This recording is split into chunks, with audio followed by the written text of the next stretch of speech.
Are we fucking running? Yeah, we're running. Okay, thank God, because it's like you sometimes for those of you who aren't doing pods and want to start a pod, and you want to start a pod with one of your best friends, it kind of turns into this thing where if there's anything interesting to talk about, we don't talk about it unless we're like to get like on the pod. You just say, "Hey, hold that." Yeah. I feel myself start to laugh kind of hard. Like, let's stop. So I can laugh harder when the real thing comes up, so people think we're actually happy. Can't wait for you to tell the Santa story. But Okay.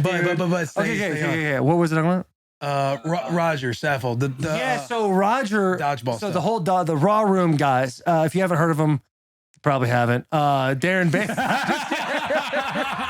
Bro, all that shit talking, dude, it's got me peeking in the competition realm. Competitive, dude. Daren Bates started it. Obviously, a good friend to both of us and a teammate. Started a Raw Room, but they started talking about out of nowhere. Like I don't know if they said anything to you, but unsolicited, Just unsolicited tweeting at us like, who do you think would win in a dodgeball competition, Bussin' With The Boys or Raw Room? Right. To which I see Roger Saffold post some bullshit, dude, about how it's not the guys that. Oh no, bro, JP, I hope you've got some savings, bro. I hope there's I hope that dollar giveaway hasn't been given away yet, because you're gonna have to save up for that, dude. No way. I gave it away. Did you laminate it and sign it? Hey, what happened, JP? What? Knocking the camera over. You gotta be a professional, doggy. Strips on the cord. Fuck. So Roger brings up this bullshit how it's not the guys in front of the camera you have to worry about, it's the guys in the back. Yeah. And Alex had a nice little gift too of the sniper, fucking little sniper gift. But I'm like, yo, Raj, like, what are you talking about? Like, we're nimble ass cats.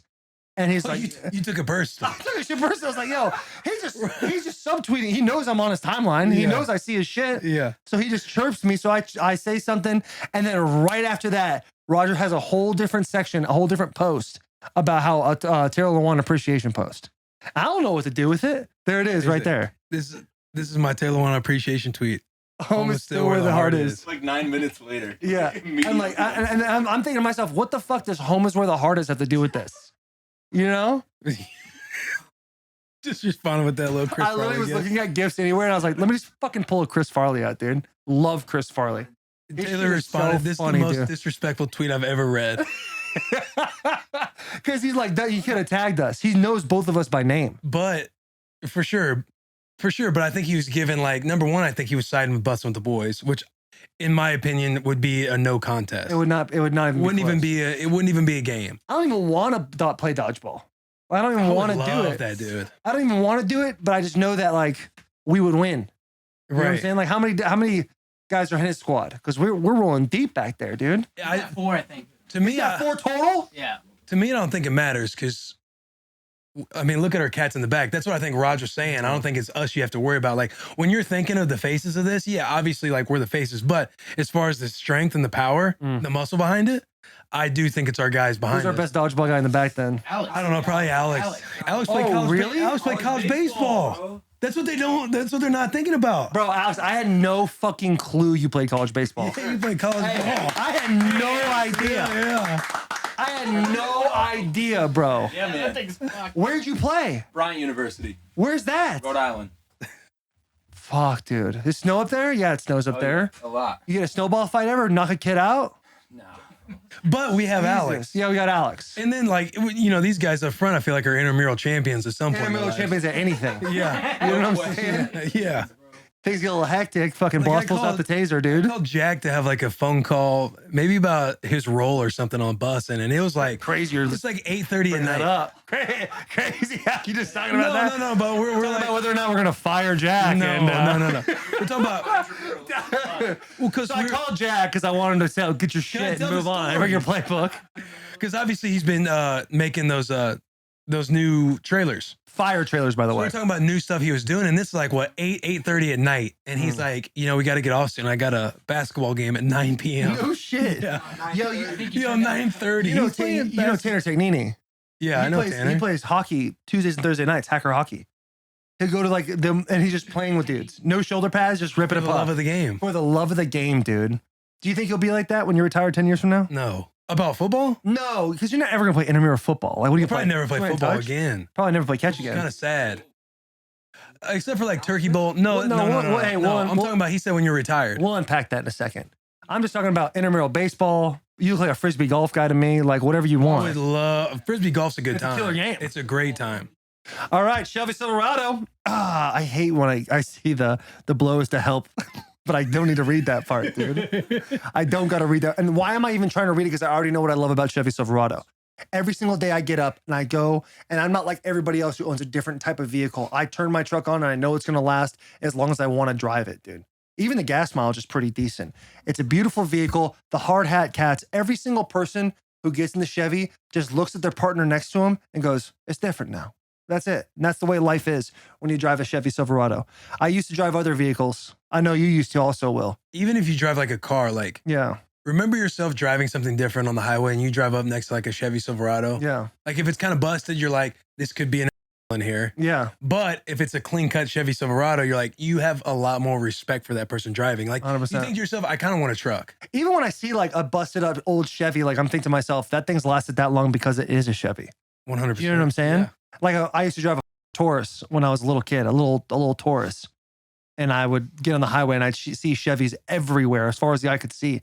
And I'd get up to a nice burly Silverado and I'd have to just cruise past it as fast as I could. Because I didn't feel like, I feel like if we were right next to each other, I just wasn't on the same Kinda level. like driving up to an 18-wheeler. You like got to hurry up and You get gotta out. kind of hurry up and get through it. Nervous. Yeah, absolutely. And there's so many things that the Chevy Silverado can do, dude. Let's see.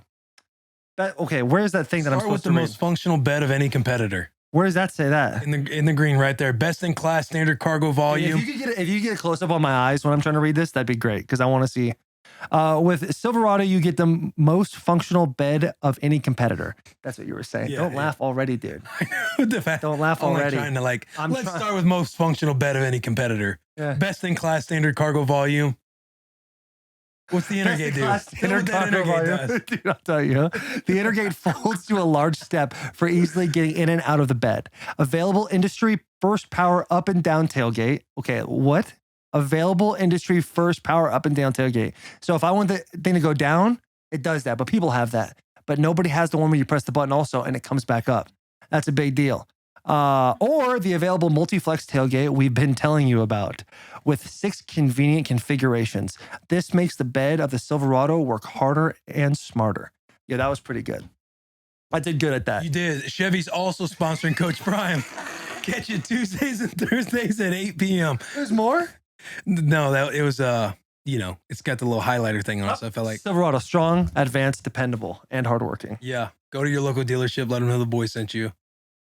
And as you're driving this morning, when you're looking at these Chevy Silverados on their highway, you guys are gonna be like, yeah, these guys make sense. The head kink. We've always talked about it. I do think I need to see more people in our timelines showing us the Silverados or the Chevys they've bought. I would You know what agree I'm with you. I also think to myself, we could probably do a better job of that, of showing our Chevys to let people absolutely. know, like, Yeah. we'll lead this, we'll pioneer this thing. I think as soon as this podcast is over, that's exactly what I'm going to do. You know? I did today. I was moving to bed. Today, I know. I saw moving, you. I saw you do that. It was unbelievable. You Okay. did a great job. Thanks. You hit it right at 20 seconds too. I tell you what, dude, it's kind of weird as I've like, and I'm talking to you guys, as I've like kind of like bought more into the podcast and like the social media world, I legit study Will and what he does. Like, I'll see the link and I'll see the things he posts and I like try in my head, like, all right, do the same thing, just reword it a little bit and bing, bang, boom, we're out there. Dog. Dude, straight up. Yeah, that's what I would do with the other folks. I won't give them all the attention in the world. Yeah, But don't give it to that's them. what I would do out there. I just kind of look at, not reinvent the wheel, put our own little spin on it. Yeah, dude, that We've was been doing a way better job. way bro. better job. And I want to Like, bring there's attention still a lot more to we could your- do. for sure. Yeah. But let's have some, let's have some compassion. Right. You've done a phenomenal job, I think, on the Instagram stories. You've been posting the links at the bottom with the. Hey, I have With been the doing. thing. I see that. You kind of Yo, have. I know it's real when Alex. Hey, thank you. Yeah. Hey, I know it's real when Alex is back going. Yeah, Because absolutely. Taylor all the time would just share the story. Just share the story. In his mind, it's like, oh, I'm doing I did it. the part. You're welcome. You're welcome, dude. But the easier you can Fucking make. put my phone down and I go, fucking got him. And we're growing, dude. I said it down. Yeah. my seat. But you got to give the Oh. consumer the easiest route, man. One click. One click. One click, everyone knows the You rules. put it on the link and they don't have to press my story or Bussin' story and then go in and do the click. Yeah. If you have the click right there, it just makes Yeah, it that like much easier. why have an adventure when you could just give them the end result? Exactly. I like that. I guess that's kind of like the opposite of any story you've ever heard. But like, I appreciate that's the society we live in now, and I'm willing to give that to the people that want to be a part of it. Wait, You know wait, what I'm wait. saying? What do you mean? What used to not be true or whatever that's true now? Like we used to all be at the journey. Like everybody, like we didn't have that ability 20 years ago. Yeah, but it I was think the journey of how do I, hey, I want to buy these socks. Hang on. But how do I buy the socks? And then you're on Google for 10 minutes trying to figure out sock companies. And you're like, well, those are too big and those are too ankly. And these ones are too ruffled when you get them a little bit. These are too thick. And then one thing leads to another and you finally find the socks and there's a fucking feet, dude. You might crack a cold beer. You might even grab a whistle pig piggyback, dude. And you might fucking open that thing up and be like, yes, we've done it. We did it. And now I got to put the link out. I just got to put the link. You want this? Here's the link, my dude. You know what I'm saying? You did a great job. Remember how tough that was. But here's the difference. You just spoke in the beginning about being a consumer. And then all of a sudden you're like, now I got to put the link up? Yeah, because now I'm no longer the consumer. You're not the consumer. Yeah. So when you're on Google for 10 minutes at a time, those companies in Marketing 101, you probably learned that in your finance major when you were in college. Yeah. How do you make it as simple as possible for the consumer? With the click of a button. With the click of a button. So those people stress in 10 minutes on Google, those companies who found a way and just found a way to just go one click and you're there, that's what you got to be thinking about now. No question. How do I make this as easy as possible on my people out God there? Damn. Are you my dad? No. Yo, I think you're like a father figure to me now, the way you just talked to me. Not the way I told that I couldn't be Santa. No, you could not be Santa, dude. So what was I doing the other night? Oh, so my daughter, my oldest daughter, Win Rebel, she is we're trying to potty train Win Rebel, dude. And she's like, she goes to the bathroom, she can wipe, she can do all the things she needs to do. But like at nighttime, she's got to wear the pull-up. And the pull-up is where she has a tough time. And every morning we wake up, I'm like, hey, did you potty in your diaper? She says, yeah. Literally says just like this, yeah, but I'm a kid. And that happens. Dude, she is Straight up so says it just funny. like that. Says it exactly like that. And so I was talking to her the other night as me and her mom were trying to put her to sleep. And I go, hey, like, do your best not to pee in your diaper. And she's like, why? And then for whatever reason, she brought up like Santa. I was like, no, you're not going to be on the naughty list if you can't pee in your diaper. Like that's not how we roll. You know, we don't rule with an iron fist type of mentality in the Lewan household. Like you're on the naughty list if you piss your bed. Like who gives a shit, right? I still do it sometimes when I've had too many whistle pigs. Yeah. So I call Will, dude. And I'm like, hey, what are you doing? He goes, oh, just at Whole Foods. And I'm like, all right. Hey, I'm laughing to myself, dude. Go ahead. I was in the cheese section. Yeah. Garrett and JP know how I am, like getting those blocks of cheese. I'm like trying to find the right snack. Because the housewarming party this weekend. Yeah, that too. Yeah. And I'm looking around at all the different cheeses. Taylor calls, I hear, the Halloween theme song come up. That's Taylor's ringtone. Answer, he's like, hey, what are you doing? I was like, I'm at I'm at Whole Foods. Just doing And it. he goes, hey, I'm going to call you back in 2 minutes. I need you to be Santa Claus for when? I was like, hang on, what? And he goes, I need you to be Santa. That's not what happened. You go, okay. And I go, hey, here's what we're going to do. Now, this is where Will's brain turned off. I go, I'm still looking, I'm gazing. This is where Will's brain just completely turns off. I go, hey, can you be Santa? He goes, uh-huh. And then goes, done with the brain part. And this is now looking at his cheeses. And I said, hey, don't make this about naughty list or nice list. Like, just encourage the You're child. talking a little faster than that. Come on, you remember. You're in and out. You Yeah, remember the tone of my voice, but you can't remember what I said? You weren't like, hey, let's not make this about the naughty and nice list. I said, don't make it about the naughty. All right, I'll talk the way I talk. Don't make it about the naughty or nice list. Like, just talk to her and give her words of encouragement so she doesn't pee in her diaper as she goes to sleep. And yeah, this is Will looking for the cheeses. And he goes, yeah, uh-huh. All right, cool, yeah. So, all right, hang up, change it from Will Compton to my phone to Santa. I go, when? I'm about to call him. She goes, call who? I go, I'm calling Santa. So I call Santa on my phone and Santa picks up. Santa also decides not to change one influx of their voice at all. It's just Will's voice, who wins around all of the time. The voice. Yeah, he goes, hello? Win, what's up, stud? He goes, hello? And Win goes, hello? He goes, literally without fucking changing his voice, he goes, do you know who this is? And Win's like, Santa? And she's like, yeah, that's right. And I look at Taylor and I look at Taylor like I'm the fucking dad of the year. Like I'm giving her an eye shoulder shrug like I fucking did this. Before Taylor can even crack a smile or a frown, Will goes, here you're having trouble in the potty. Which is not what we talked about. It's about in bed. And he goes, he goes, I've been looking over, you gotta relax. You gotta relax, dude. Literally the first fucking thing he says is, heard you having trouble in the potty. No happiness in his voice. Heard you having trouble in the potty. Well, I've been looking over my list over here and you wouldn't want to be on the naughty list, would you? And I look at I Taylor. said you're toeing the line with the Taylor naughty looks and at me nice and list. goes, like, without saying it out loud, goes, what the fuck is he doing? Like, mouse that at me. And I go, we discussed this. And he goes, you want to? Taylor goes, and Taylor then goes, shh. Like, hey, what the fuck is he doing? Shh. like, I think, like, I got so much faith in Will. I know he's going to write that. He's going to fix that issue. So he fucking, I've shushed my wife. I've shushed my wife to stop listening or stop judging Will and knowing that he's going to bring this around full circle and be like, yeah. And I have to listen to Will for the next 4 minutes. Tell Win how if she doesn't get it together, basically she's going to be on the naughty list. Like without changing his voice. And then at the end, Hey, hang on, I transitioned a little bit. at the end he goes, hey, Win. And by this point, Win's kind of like fucking done listening to Santa. Realizes Santa's an asshole now. He goes, hey, Win. Hey, Win. Win goes, yeah? He goes, promise me you're not going to be in the bed anymore. And it's quiet for a second. He doesn't say anything. He doesn't say anything. And Will goes, promise me. Promise me, Win. Promise me, Win. And it startled her. Like it was quiet for 7 seconds, which is so long. Promise me you're not going to be in the bed anymore. Promise me. To the point, what the fuck, dude? Promise. She gets off. She gets off. She goes, okay. She just says, All right. okay. And fucking hangs up. She presses the button. Like, I'm done talking to Santa now. I fucking hit the red button. And I look at my wife and go, I'll let you fix that. And just leave and walk downstairs. Went from thinking I'm the best dad ever to I might have fucked up my kid. That might have been a core moment. She's like, when'd you stop believing in Santa? The minute he was being an asshole to me. That's the minute I fucking stopped believing in Santa. I said, all right, I'll see you next year at Christmas. Bye, Win. We get off the phone and in my head, I'm thinking, oh my God, dude, I'm I sweating. kind of just bodied that. He fucking got off the phone goes, you know what? I will take that cheddar. Yeah, I will take that expensive cheddar. Put it over here. Did a couple good things over here. I don't know if you Taylor heard. calls me and goes, Bro. bro, that couldn't have gone. And I'm thinking, he's going to say any better. He goes, any worse.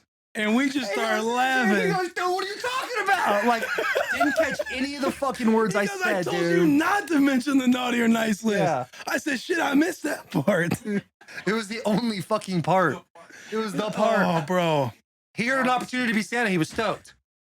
You want to know what's Didn't read wild? the script. What's up? Because we were all in a group chat, God just damn, dude, dying I'm- laughing. I'm sending voice messages. I'm just doing circles around Whole Foods, like crying, laughing, not getting anything off the shelves. I'm just doing lap after lap. And I did feel really bad about it. And the whole way home, I'm thinking about how I'm going to tell Charles the story. And I pretty much pretend to be Santa if I got another opportunity at this thing. Yeah. I'm like, man, how could I have done this? And I'm like doing it all on the way home. I Yeah, think yeah, I'd be talking to pretty good yourself. now. But Do you think what's the first thing you would do? Maybe change the sound of your voice? oh yeah, 100%. Ho, ho, ho. Talk to me as Santa. Let me sit on your lap.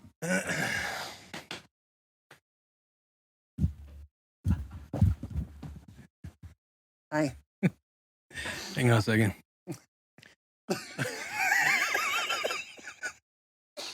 You gotta be your best Santa. You gotta All fix right, this, all all right. right? This is for my daughter. Ho, ho, ho. Hello, Win. do you know who this is? It's Santa. Wait, no. Hang on. What? Ho, ho, ho. Hi, Win. This is Santa Claus. We're on the phone, but I guess you're sitting on my lap. No, yeah, we're at the mall now. Okay. Hi, Win. Fuck it out of here, dude. That's terrible. That's terrible. Oh my God, all that hurt. Oh, Sweaty boy. I would, you know. Oh, you know. Give it your Always best mess fucking around. go. Dude. Oh, Rudolph, get off the couch. You know how Rudolph gets when he doesn't play his reindeer games. Just kind of talk to her. Yeah, I guess so. Yeah. Did you really? Yeah. That's so funny, dude. That's Oh, so fucking funny. gosh. Oh, you did it. I mean, I didn't really. you did like, it all. it was- You did it poorly, but you got it done. I got it done at the drop of a hat. You know what I mean? Like, I didn't have any time to prepare. You caught me in the middle of like trying to decide something. You know how my brain is. I can't focus on one thing at a time. Yeah, you got to open that mouth, dude. Ingest it all. Yeah. That's how it works. That's how it works. All right, what we had an ad? Yeah, let's hurry up and get away from this. Yeah, let's move on from that. Awkward point. Everybody's going to be sitting there listening to like just all the noises going on. Yeah. I'm Santa Claus. Hi, Santa. Speaking of what you might want for Christmas, this is early, but never too soon to get on top of it. Georgia Boot, the world's most comfortable boot. Georgia Boot is America's hardest working boot, and for over 80 years, Georgia's been making boots that work as hard as you do. Tough enough for your job, cool enough for everything else. The boys like looking good, and even when we're working, even when we're doing the pod, they're not on right now. These boots do all of that stuff. Whether you're outside, grilling, in the house, lounging around, they do everything. They hold up in any condition without sacrificing comfort or style. Absolutely. Great looking boots that are wildly comfortable at a price you can finally afford. A 2-for-1 special. Every time you wear your Georgia boots, what are people like? People are like, holy shit, dude. What are those? I say, oh, these old things right here? They're like, those got to be brand new out the box, aren't they? Actually, I walked 10 miles today in them, and I'm still comfortable. They say, please. I'll let you know when I'm finished, Will. I mean, dog, you get into story mode and you just go forever. you had to pause. I was like, okay, this might be it. All right, go ahead. And next week's episode, I'll finish the story. Whether you're working on your feet all day, working around the house, grilling, all that, Georgia Boot offers the best work boots, wedges, loggers around.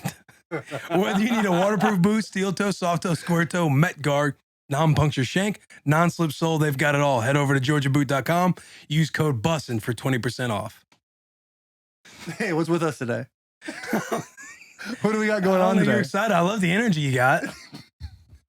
Hey, we got a little bit of identity crisis going on. It was a good toss-up on the Santa story. What do you mean? Started calling me dad and stuff. It got a little weird. I'm like, oh, I couldn't be Santa Claus. And then we immediately got into storytelling with the Santa Claus. Well, and by we, you thought it was weird because I called you Santa? You're like, what are you? You're like, what are you, my dad? I was No, like, I all said, right, you are my little, dad now. I was like, this is a And I little meant that. uncomfortable. All right, don't let me down. What do we got on the docket, Alex? There's something I'd like to talk about, actually.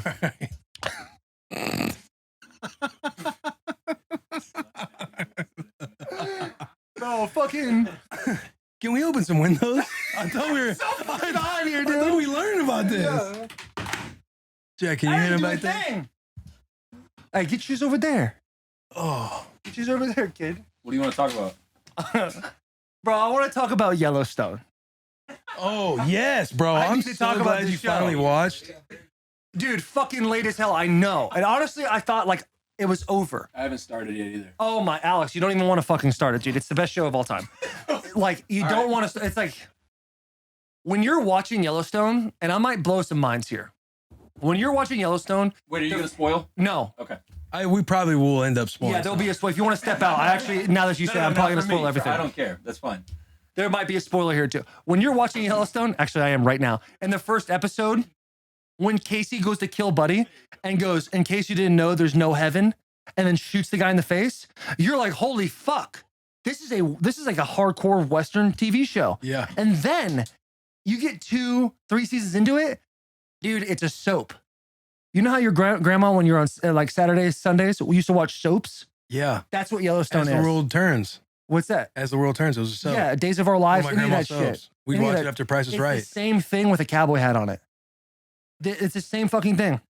Beth has an abortion when she's this age, and then her brother didn't want her dad to know, so she takes him to the Indian clinic and then Native American clinic, excuse me, and then they go and then she has to do a thing, but she also gets like, I don't know, well, she can't have kids anymore, whatever the big word is for that, and now she hates her brother for life. But you spend like the first 3 seasons trying to figure out what that is, and then Rip killed the dad who killed his wife and his brother, and now he's like doesn't even have a social security number. And then John's over here just killing and blowing up buildings and never gets caught. Like, how has there not been a federal fucking investigation on this thing? You know what I'm saying? They run the town, dude. You sounded just like him when he said it like that too. They run the town, dude. I'm just But saying. how happy are you that you're watching Yellowstone? I'm so fucking happy about it. Because, man. The show's so good, but it is a soap. It's so Well, good. Yeah, that's how you know. That's That's how you how last. Like Game of Thrones. Like, it's soapy. I never watched Game of Thrones. That was hard. Oh, I felt the air pressure in here.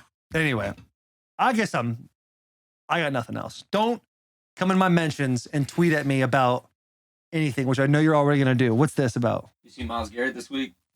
Yeah, I did. I saw him in front of MGK's face like that. What happened here? Oh my fuck. Yeah, didn't he bet somebody $1,000 a bucket or something like that? A point? Yeah, he fucking murdered some people. That dude's a fucking freak. All-Star Celebrity Game? I saw nothing but bad things on the NBA All-Star Week. Why? Why does it suck? People were saying the dunk contest was so garbage. Like, Nobody wants. The headline. I think that's a downfall of social media, right? You fuck up a little bit, it's like you're on there for the next 10 years because they'll be like, this last time on the dunk competition, this happened. But like 10 years ago, 15 years ago, people would fuck up and be like, whatever. It's nothing. yeah, I think it'd be awesome to just fuck up. Just fuck up a dunk, dude. Hey, can you dunk? No. No, You can't man. dunk? I can barely palm a basketball. I got these Burger King hands, bro. Dude, I preach can to- touch a hey, rim. Preach to the choir. We got them little piece hands. Yeah. That one hurt or something?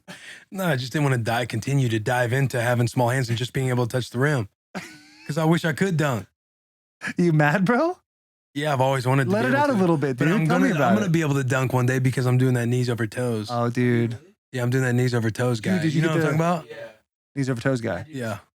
Dude, Wild. 1 week on his stuff, my back and hips feel so much better. Like, I'm not all the way cured, but I feel like, I'm like, bro, How long- there's stretching involved. It's awesome, man. I like it a lot. How long's like a daily session? 45 minutes, That's 45, 50 minutes. That's kind of long. Do you have a sled? Do you walk them backwards on the sled? Yeah.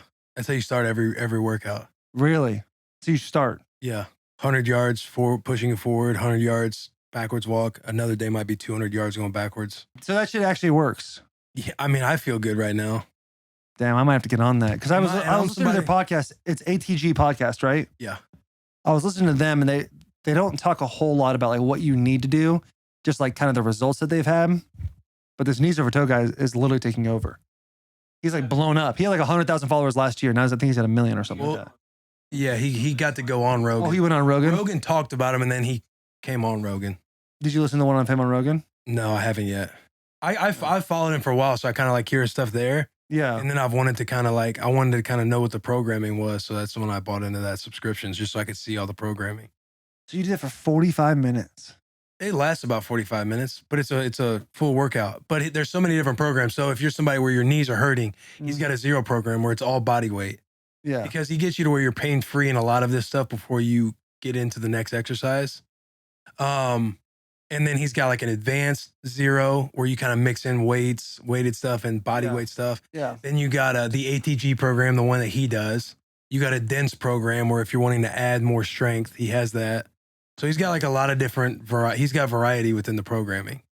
How long have you been on it? A week? Yeah, I'm on my second week right now. Damn.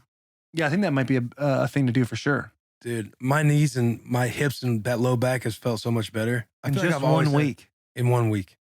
That's wild, dude. Because there's like a lot of good stretching stuff that he like incorporates in the workout. You know, sometimes like when we're doing our programming and we know as athletes, like we know certain things we need to work on for like mobility and flexibility. And sometimes we just don't get to it because it's not really on the sheet or in the programming. Yeah. They don't make us do it. And you're like, oh, I'll do it when I get home. I'll do it after the workout. And then you end But up then not you doing kind of it. get caught up and you don't yeah. do it. Yeah. Since this stuff is like in the workout and I'm doing it, like some stuff I'm just like, oh shit.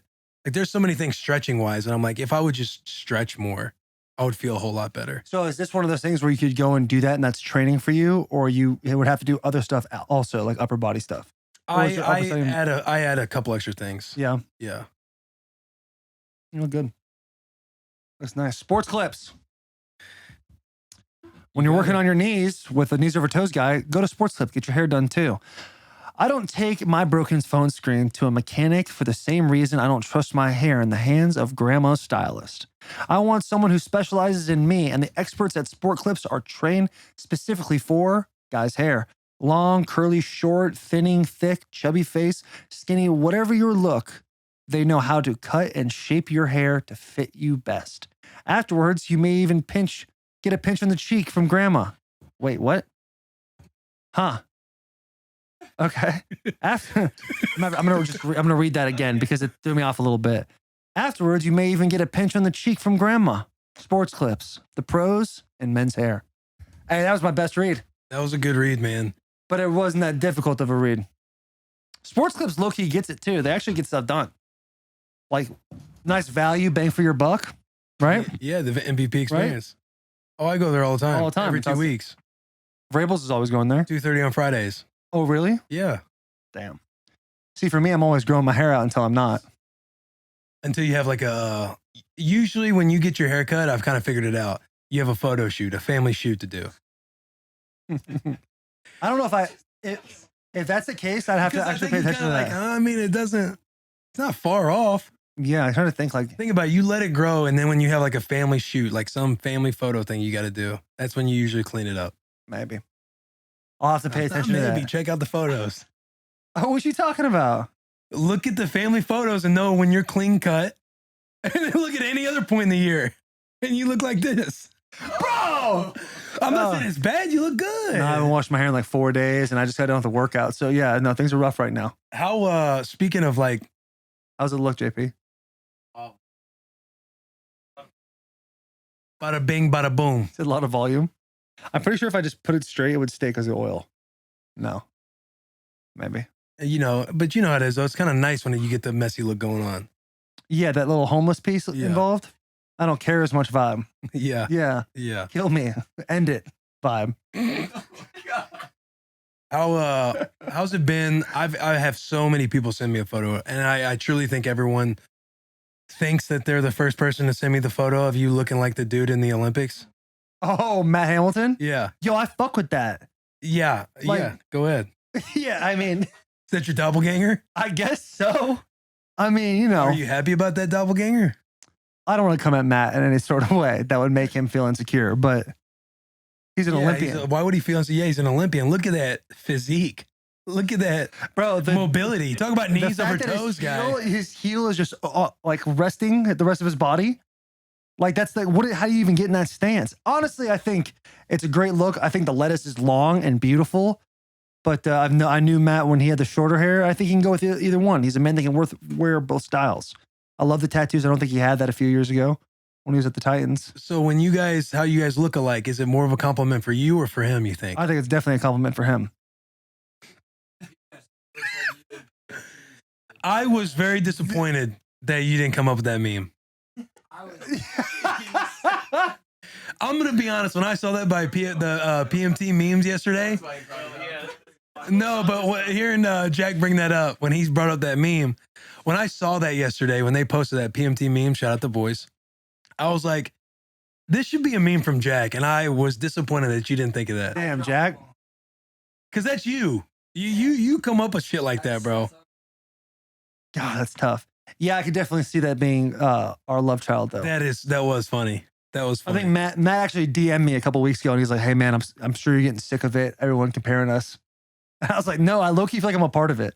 I feel like I'm also going for a gold medal right now." I get sick of having to have You know what I'm saying? the Like, same I felt like I was in it. He can come on the pod whenever he wants. I just get tired of like putting the same laugh to everybody. Or it's It like, is- oh, it is hey, it's so your boy much. Taylor here, texting me on the Yeah, side. I had DMs too. Be like, I'm sure you have heard this before, but you look so much like this guy. It's like, hey, yeah, Laugh out loud, thanks. yeah, exactly. No, dude, Matt's a good dude. I don't really know him like that. He came into the Titans building one time after they won gold in the last Olympics, and he had the little medal. I think there was a photo and everything, and it was awesome. He was cool. We do look a lot alike. Yeah, it is pretty Actually, creepy. the picture of us with him have short hair, we look like the exact same. You guys got the same kind of style of mustache too. Yeah, we have nice thick ferrets. Yeah. And we have like the same space from our lip to our nose. Taylor's been zooming in, pinch zooming, and everything You know what I'm else. saying? But anyway, Hey, can we talk about what happened on Twitter over the weekend what happened or on last Twitter? Friday? Where my tweet was getting so far out there that people started to think I was racist. So can you bring up my tweet? You were explaining to me on the phone because I was like, "Yo, what is everybody?" This is peak social media. Yeah, This is the example of social media. 100%. So, for everyone that is aware of the Matt Stafford incident, when that photographer fell on stage and broke her back, Crazy. fractured her vertebrae. Okay, let's pause, and I'm gonna do this a lot because I just want to. That's How fine. far did she drop? I'm not sure. Straight on her back. All right, that's a good fall. Tall ass stage. What was she doing? She didn't have a spotter? That's wild. Okay, so she falls off. She falls Are off. you going to go off of Matt's expression first? Yeah, I kind of want to explain the situation. Go ahead. You see the camera angle where Matt is at the Super Bowl or a Super Bowl party. They're at the parade. They won it. 10 plus After spending piggybacks 10 deep. plus years at the Lions. And Right. not even going to the playoffs Well, just winning the Super Bowl. in general. Picture you guys winning the Super Bowl this year. Of course, I'm tagging along, Yeah. but we're all having a great time at the parade the next day. Yeah. Yeah. You know what I mean? 100%. If somebody fell like that, if somebody fell the way she fell and I didn't know how far the drop was over, I'd probably react the same exact way. Right. Because in my mind, I'm not thinking about other people. I'm thinking about how dope is this? I've won the Super Bowl. We're having I'm fun. gonna go do X, everything's Y. humorous. Like Yeah. we're just having the greatest time of our lives. Yes. Drinking piggyback. Oh, what else would we drink? Nothing. Maybe they're rye whiskey. But she falls and Matt reacts to, oh shit. And the way I explained in the video, kind of like you're on Party Cove, somebody falls out of a boat. You're like, oh shit, did you just see that? Yeah. His wife, being a sweetheart, goes over to her right away, Yeah. checks on her. That's where the camera kind of, oh wait, look, yeah, there Oh, she is so you getting can see her down. way more. Way though. He wanted no part in helping her. Yeah, no, but you got to think of the situation he's in. He's half in the bag, cut, and he's enjoying himself. He's getting a picture with his wife, and she falls. I'm sure he doesn't even know how far of a fall that is. Well, I'm sure he has no idea. when you see that, you feel bad. You feel, I should have handled that way better. 100%. There's no question that I'm sure he Just would be in the feeling that way. moment. Once you look back and you go, oh, like he probably turned around and was like, holy shit, like this chick just fell. And his wife being like, yo, Matt, she's hurt. You're like, oh, fuck. Yeah, And then exactly. he came up and probably helped her. You know what I'm saying? But in that situation, you're like, the last thing you want to do, and this sounds super selfish, but you win the Super Bowl, the last thing you want to do is have your vibe come down at all. And that fall, you're probably like, oh, fuck, and just turn around. You know what I'm saying? Like you're like living in like denial. Like that didn't just happen. We're still partying. You know what I'm saying? Yeah. You know what I'm getting at? And I'm not saying it's right. I'm saying like you're just trying to keep that fucking feeling alive. Like Yeah. doing blow. I think, like, if I was in that situation, Oh. knowing myself, I could easily see myself going, oh shit, turning around, playing into like a subtle bit for a second, then turning back around Yeah. and going and Did he checking. turn back in the video? I'm not sure. Did he not? Like, Nope. pulled out. Nope. No, They they don't. also don't know. Like, The video didn't go any further. Yeah. than what we And learned. two, you don't know she broke her back. Yeah. Like you don't know what actually happened. if he stayed and attended to her, more cameras would have been there. So maybe he was doing her a favor. No, hell no. There's no. So his wife came back. I don't know if you can really listen to anything Bloss says back there. The Rams won the Super Bowl. Do you think Bloss is No, I happy think that the Rams won the Super Bowl? Bloss is saying you got to go check on her right away. Yeah, I mean that's Me just. too. That's just. Yeah. Ultimately. I agree. I'm not saying I disagree with that. I think everyone coming after Stafford's throat about it is just kind of like, bro, like you got to just understand the situation that's going on. And I get that she just fell. Like, yes, if you're watching this and you're Matt, you're probably like, man, I look like a fucking asshole right Yes. now. Yeah, because his wife's first instinct was to go and help her. His was to turn around. Right. But you got, yeah. I understand, But but he's the- not but- thinking she just fell down, broke her back. I'm fucking out of here because I'm an Right. asshole. You also have to think about where they're at. Like there would be, if that happened 10 times to me, it would probably be 5. Oh, holy shit, is this person okay? And doing something like, oh, what the fuck just happened? Taking a step back Yeah. based on what mood you're in at that moment. You know what I'm saying? You are programmed like that because you're a cop. Like you're always there to go help people. You know what I'm saying? So your first instinct is always to do that. I think you guys are right. Any way that this is not okay that Matt did this, but it's like you shouldn't burn him you shouldn't burn him at the stake. Like the guy, like he was trying to have a good time, didn't understand how serious the situation was, and turned around. Like that's really it, right? Yeah. That's And, really yeah, it. I think you saying too, doesn't understand how serious the situation was. This is actually my first time seeing this view to where Yeah, there's no he How- didn't is go she back at down? all. Yeah, you want me to run it back? yeah. You can have a 10-foot stage. Bank. Now, how did she fucking go back again? It looks like it's probably 6 or 7. Do it one more time. Yeah, that's tough, man. Yo, She's backing up. oh. And she's down. I don't think that can't be. Look how tall his wife is. How tall is Matt Stafford's wife? Don't look it up. It's not I important. mean, yeah, it's gotta be like a 6 foot drop. It's definitely not 10 feet. No, it's not. You think a 6 foot job, you think you're going to be all right. 100%, right? If you don't know it's there. Yeah, that's I wish he came out and was just like, dude, I was drunk. I won the Super Bowl. I wasn't in my right mind to help there. I think that would have been went, outstanding. Alex Legos. I think that would have been an outstanding idea to do that. What did he end up doing? It looks like he is. So I want to continue to explain what all Matt happened. right there in the black shirt? No, Matt's still left. Now this whole scene, not seeing him come back at all. Yeah. I just saw the TV camera angle where he turns and it looks funny for a subtle second, right? Yeah, that's all I saw too. He returns back to the frame here as he and his wife are walking off right there. That's it. So they conveniently that's to a where tough he might have look. come back. Super tough look. But they might have cut it because it cuts. The video cuts. So it cuts from her helping to then her walking out with Matt. So he may have come back to him. Yeah. And it's just not in this He clip. might have, but even It's a tough look. if he didn't, like what you just said was the perfect thing. Like I was drunk, I was celebrating the Super Bowl, I wasn't in the right mind to help, and not understanding the severity of the situation. I think you can't, like you said, can't burn a mistake for that. Should he have helped, Bloss? Yes, we all should have. Anytime in a business We situation, should have done more. we should have all done more. Yes. I wish I won the Super Bowl too, so I could help somebody that That's fell right. off a stage. If we ever win, I might push somebody off the stage just so I can help. That's fair. You know what I'm saying? You know what I'm saying? Yeah. Right? And that's what it's like doing It'd blow. probably be me backing up.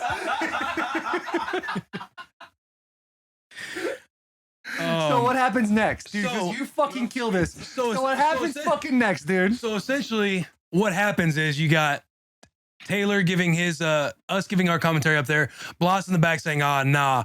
Put that in characters on Twitter, people going back and forth. Massive blow up over what Matt should or shouldn't have done, right? And we all just kind of figured it out. We all had the answer on Bussin' With The Boys. Then Adam Schefter posts about Stafford apologizing and paying for her medical expenses. Which I think is a bold and probably a good move. That's a good move. Couple sides. How well does Matt know this chick? Couple sides, because I don't like good move and stuff by him, but also like the fact that he had to go and pay for the medical expenses because ultimately you look like such an asshole, you should Right. pay for this because she just fell off the stage. Yeah. But then also it seems like his wife Sweetheart. much more Very of a involved in sweetheart. charity work. Yeah, much more of a sweetheart. She probably offered up and they're good people and wanted to pay for it. Yeah. But at the same time, the fact that he gets kind of guilted into paying for her medical expenses, because if there's no cameras there, nothing happens. Obviously, people leave dispersed from there like, yeah, Matt Stafford, he was an asshole. He Did kind of she react in any way? Did she say like, just said, hey guys, I'm doing okay. I broke a couple cameras, waiting on like x-rays now. right. Then she tweets, unfortunately, I broke my back. Unfortunately, I fractured my spine. Don't That's laugh, not dude. funny. You made me laugh when you but- laugh. That's not funny.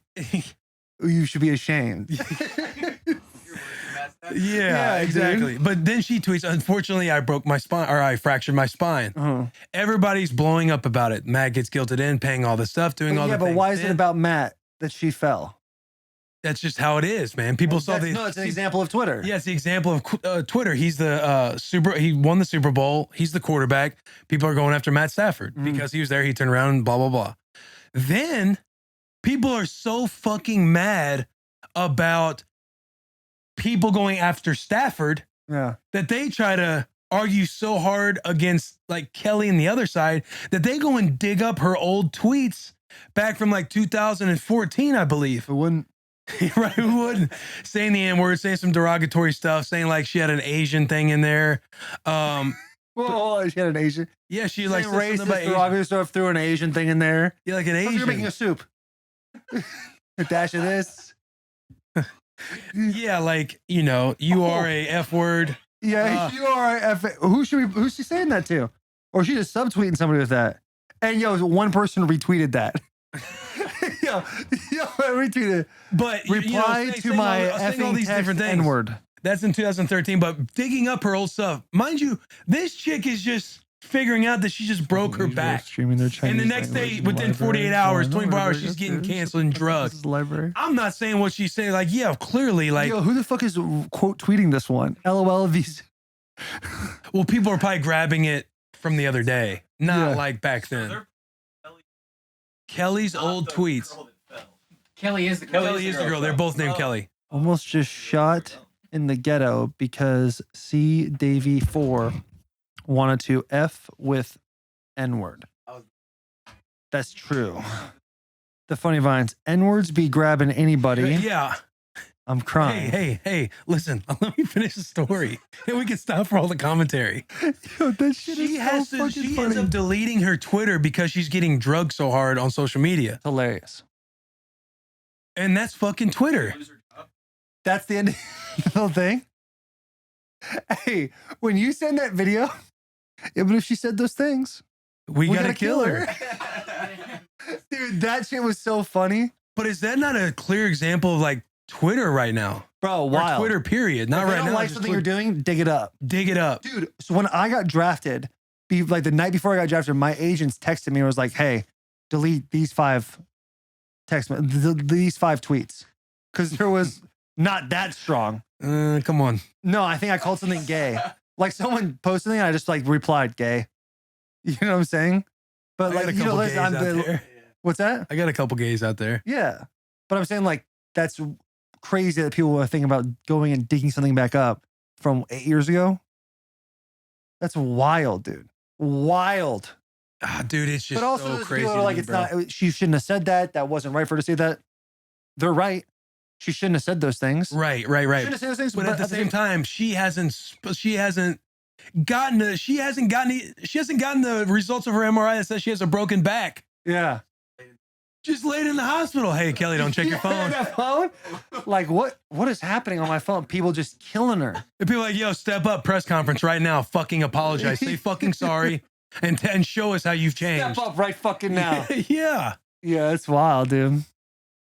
And another, people were also When mad. Twitter first came out, it was fucking lawless, dude. Yeah, Imagine dude, it being a was. kid now, like a 12-year-old kid now, and having Twitter. Just saying the most random shit. I've told you the story when I was 12. Have I told that in the podcast before? About I had 2 black friends, and they said you can say the N-word. I've told that. Like, imagine if I had Twitter back then. I would just be saying my N-word's this and N-word that. All the cool white kids have been in that situation. Bro, where they hey, got a I was couple- not cool they in got a middle couple- school. They got a couple black friends that say like, "Hey, you can say it," and you're just dumb. And you just say it. You're like, "Yo, I'm cool as fuck." Because you don't know now." any better. In Arizona, you have no idea. Right. No fucking clue. That's wild. But then imagine somebody coming to dig that up on me and be like, yo, Taylor is racist. Right. And they're like, "Oh, she must still be racist if she didn't go back and scrub all of her stuff." I'm thinking, what? Like, she's like, yeah, I meant it. So she's like, not going back. I'm And leaving she's it up. 14 and being like, fuck it, dude. I'm letting that one stay. I might retweet that one now. Yeah. So it's back on a fresh. Still holds true. Yeah, she ain't. I mean, I don't know the girl. She might be a terrible person. She might be a great person. I don't know. But like, this stuff is pretty fucking wild when everyone wants to dig And up so, people's shit. and what was my tweet, Alex? It was like, "Holy shit, Kelly Smiley, I believe her name is Kelly Smiley. Holy shit, the photographer Kelly Smiley, who accidentally broke her back, is getting drugged now for old tweets. Just another day on this app." Fucking wild. So it starts doing its thing, and it starts to get to audiences that I was just kind of stating what was happening, Bro. and people are like, "Oh, crazy coming from a straight white guy like yourself that doesn't know shit." I'm just thinking, Hey, the video you fucking made of you being like, hey, come here for a second. No, we'll be right back. And you take the fucking phone in the pantry. do me a favor. Shut the fuck up. And it cuts off. That's hilarious. That person ever responded to that? I think he said, "I'll deflect because you don't know any better," or something like that. Like, okay, go yank one, dude. But it's like shit like that. What does it say? It's nice. It's nice when straight white dudes have an opinion on things they don't even understand. Like, how's that tweet not racist in itself?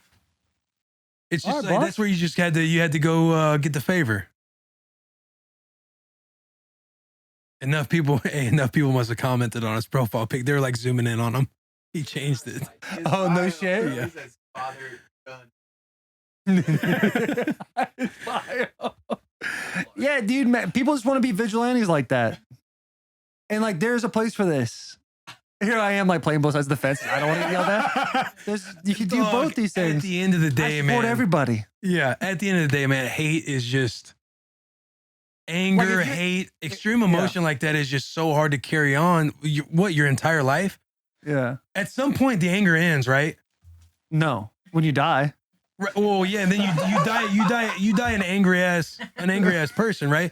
But usually when anger wears off, you kind of just you start getting a little more wisdom about yourself, and you realize I could have probably handled those situations better. 100%. You kind of become more angry with yourself, and then you realize, okay, I need to start letting that I shit wish go. I did X, Y, and Z different. Yeah, I wish I would have handled that way differently. That's kind of the huge bummer I keep trying to like say is like, with all this tweeting and stuff, like all the things we thought 5-10 years ago, I bet we don't have half those opinions anymore. And like now, today's society, we're not allowed to go back and be like, hey, I fucked up. That's my bad. Everyone be like, it's all good, dude. Keep moving. You know, like people got to get canceled Yeah. 24/7. But cancel's also not a real thing. What do you mean?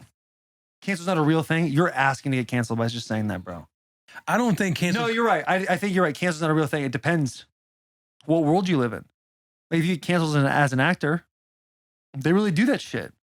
Right. No, I see. We're not going to get canceled. Joe Rogan. He's not canceled.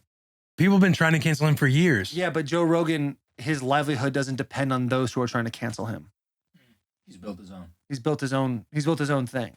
So you're saying if you're actually an employee, you can be canceled by just getting eliminated from your Not job. even an employee. If Kelly Smiley's going to have a whatever tough time getting a job. Yeah. When he gets back. Right. Kelly Smiley's going to have a hard time getting a job. At that level? Yeah. At that level and anything, because that's news now. Who won't hire her just because of that, for sure. Absolutely. That's sad, man. That's Like, crazy. If you Google anybody, like the thing we talked about, me threatening that girl in college. If I was working trying to work a regular job, that's one of the first things that come up when you Google me. And no one really knows what the true story is other than what I told you. You know what I'm saying? Yeah. So that's like a version of getting canceled. The only reason why that hasn't canceled me is because I play football and I'm good at it. You know? Yeah, but you wouldn't get canceled because it's like all the legal stuff happened. Yeah, but listen, with that situation, there wasn't legal stuff. It's people bringing it up. Like when I said actor in the beginning, like as people who view movies, if you have enough people that come up and say, Dwayne "The Rock" Johnson is X, Y, and Z, he acts like this, he'll be taken off of things because one of the writers agree, the producer agrees, or whoever's funding the movie probably agrees with what that person's saying. And now you're getting canceled for that. The people like Joe Rogan don't get canceled because he has his own audience that even without Spotify would thrive. So you can't really cancel Joe. You know what I'm saying? Unless he does something so outlandish that we all are against Joe. And that's the only way you cancel is like everybody does that. But I mean, what Joe did, the way he handled the situation, said, hey, I'm sorry, and let's move on. I'll learn from it. Like what better way to apologize and be done? Instead of saying, I agree with that. It might be better to say like there's a scale. Like there's a scale that some people just say. It seems like some people just can't be canceled. Like Joe at this point can't be canceled. You know, like you couldn't be canceled right now because of this podcast. You're kind of free to think whatever. The people who back us are Barstool, who kind of lets people free think and act a certain way up to an extent. Other than that, like if we were, I don't know, backed by CNN, we'd have to watch everything we said, or Fox for that matter. Pick whichever side. But because Barstool doesn't really have like a political like agenda, we can kind of say and do whatever we want and not get in trouble.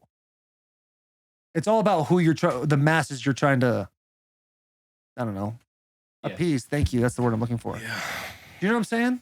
Yeah, I know. It's a tough deal because you should really be able to. Playoff Willie can't get canceled. You gotta tell me. Yeah. Willie can't. Do you know what I'm saying? I see what you're saying, but even like I thought the CNN and the Fox one kind of plays, but also not as much. And I might be reaching the more I'm trying to explain. But all I'm saying is like it depends where you're at. Like what? Like mid-tier type jobs? No, like Well, no, that's it's like- fair. I think that's fair. Yeah. I mean, think about it, because what I'm kind of speaking to, like, cancel culture is not necessarily real. I'm thinking of people that actually try and cancel on like a daily basis, unless you do something truly that's like criminal that you like get Dave thrown in Chappelle. prison for. Dave Chappelle, his whole last stand-up was about the LGBTQ. Don't want to miss a letter.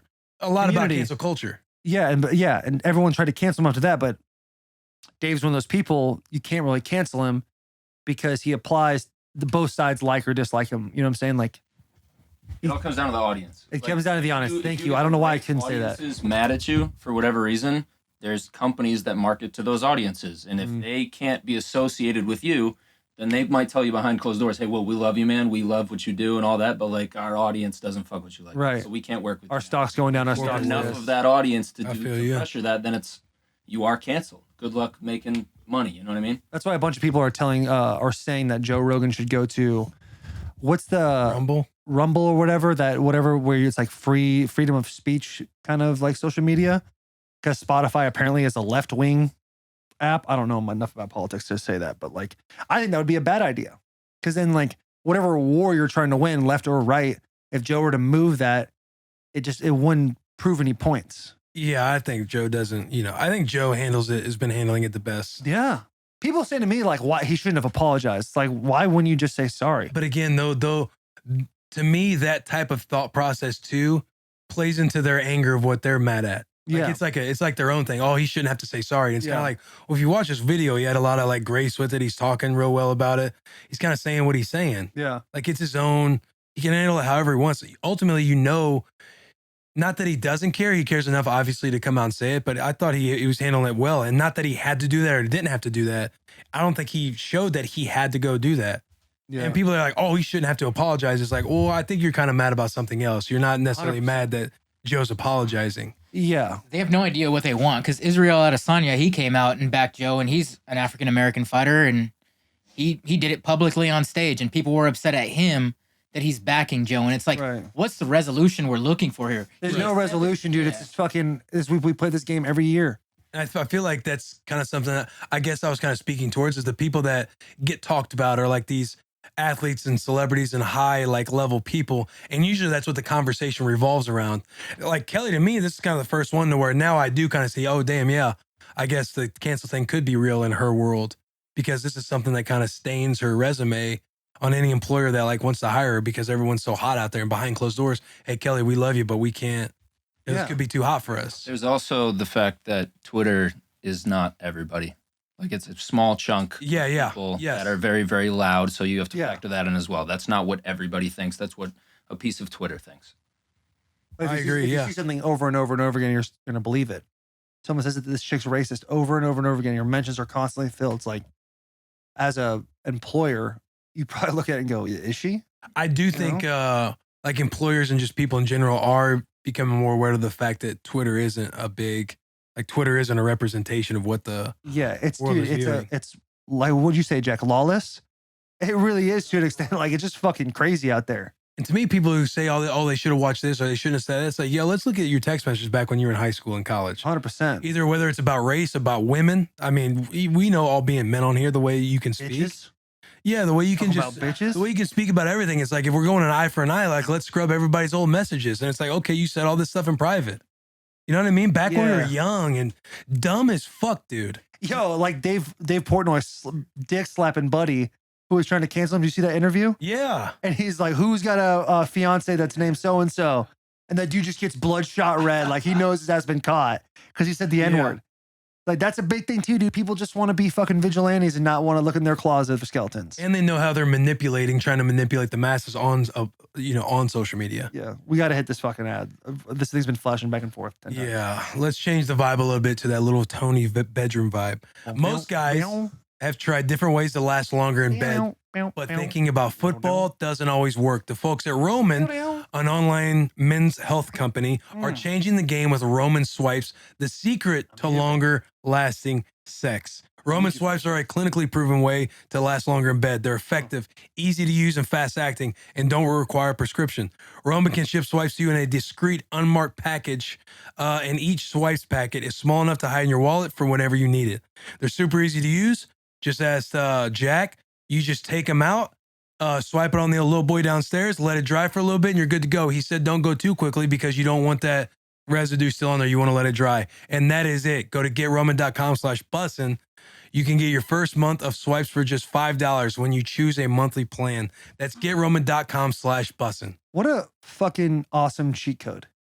So it's just a wipe that has like a lidocaine on it, and then you put it on the head of your penis? I think shaft as well. I think that's what Jack was I don't think there's a lot of nerve endings in the shaft. It's the head. Because it's like lidocaine. That's what I just said. Do you want to say to put it on the head too? Because I just said that also. Do you want to put that out there? This is exactly what the phone call was like about Santa. Yeah, naughty and nice list. You got it. Naughty and nice list. I will say though that I knew that was a thing in college. Like if you're in college right now and you think, Like, listen, your boy doesn't last very long in bed. I'm not like, I'm not breaking down records. You know what I'm saying? It's all good. I'm right there with you. If I hit like 12, 15 minutes, I'm dead sweat. I'm Dude, probably catching a hamstring cramp. Long-lasting sex is overrated. But if you're 16 through 22, what do you believe in? Roman You swipes. you believe in Roman swipes, dude. That's what you fucking need. Yeah. Just imagine stroking them down and they're like, yo, it's not that big, but this dude lasts forever. I'm going to get exactly what I need.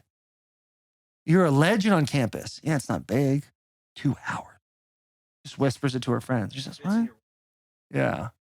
And it's a little fucking napkin, yeah? It's a napkin, Jack? Jack was telling me it comes in this black packaging, no name on it or nothing. You just know what it discreet. is. Yeah, it's So discreet. people don't even know what it is. Yeah. That's gotta be awkward though when you're a little tipsy and you bring the girl home or the guy, whatever you're into, and you're like, hey, I gotta use this bathroom real quick. And you gotta sit in there for what's the time? 5 to 7 minutes?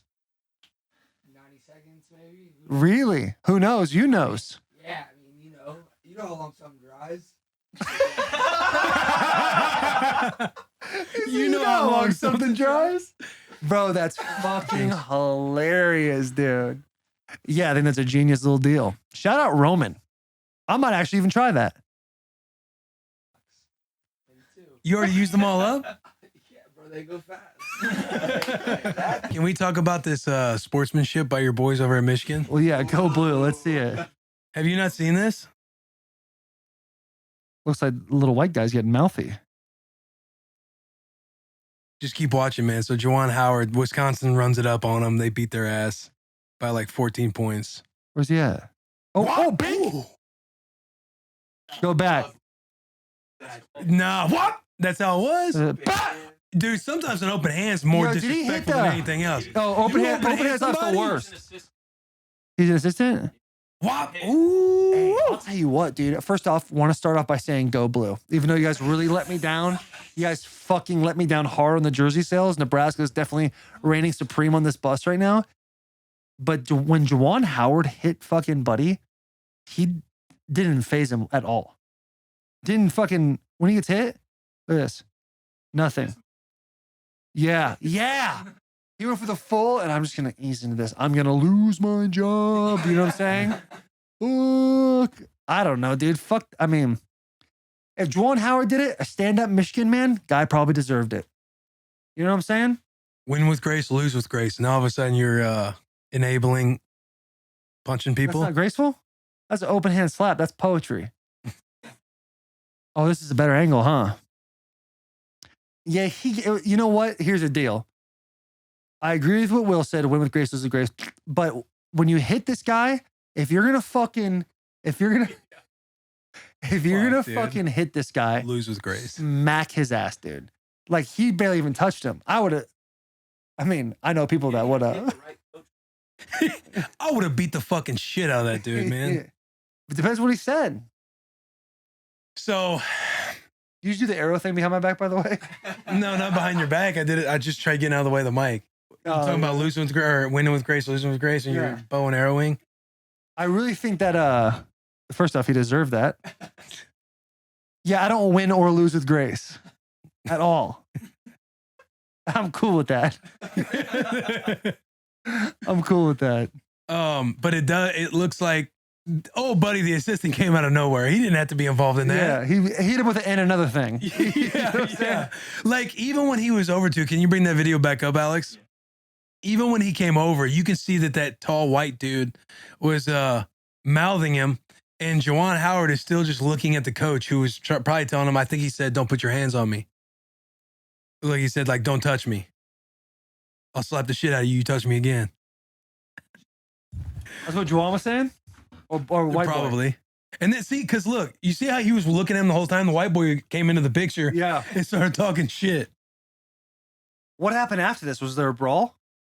Oh, yeah. Full Some belly? players are going at it. Oh, and then the Wisconsin coach. Wisconsin comes in with the fucking. Yes. Damn.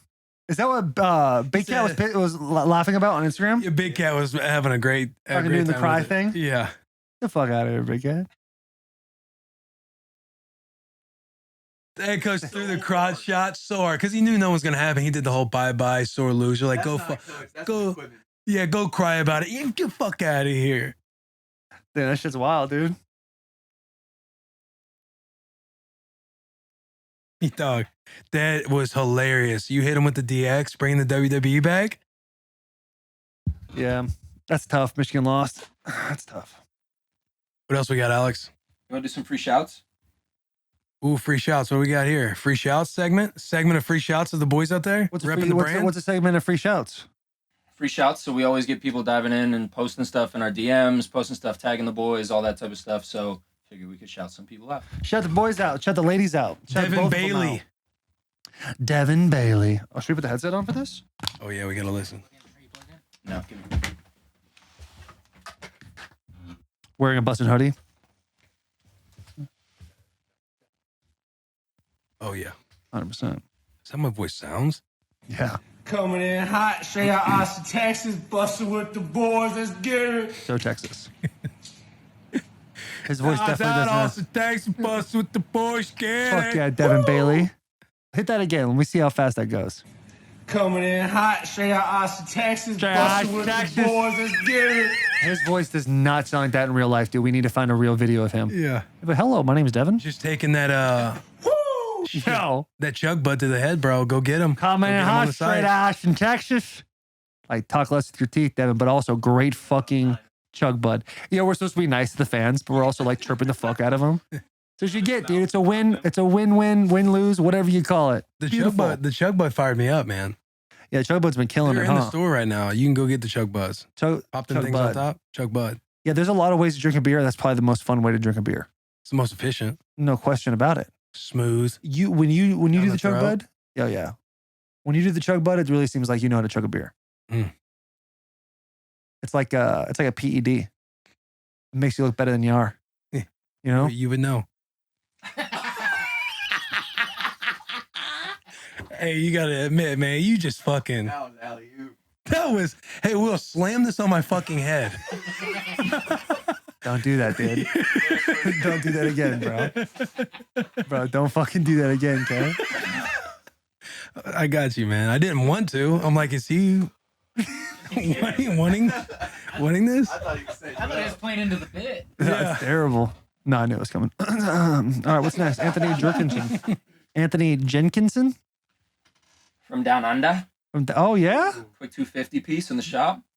Is he from Australia for real? Because people hit me up all the time from Australia. All the time. Like 6 people have hit me up from Australia being like, yo, when are you going to fucking send it across the sea, down under, all this stuff right here? Some people have figured out. Some people in Europe have figured it out too. So there's ways. I don't know what the ways are. I haven't needed. We got to figure out what way that is so we can help our European friends out.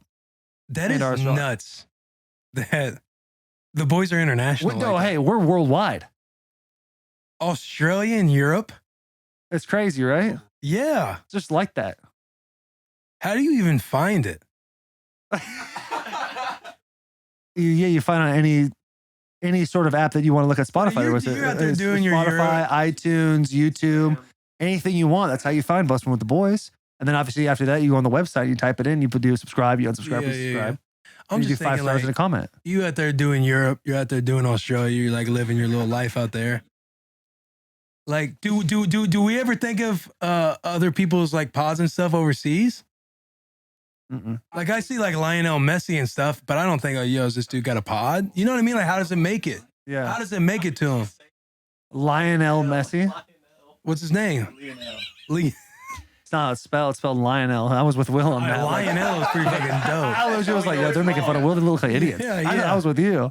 I guess we saw Ted Lasso.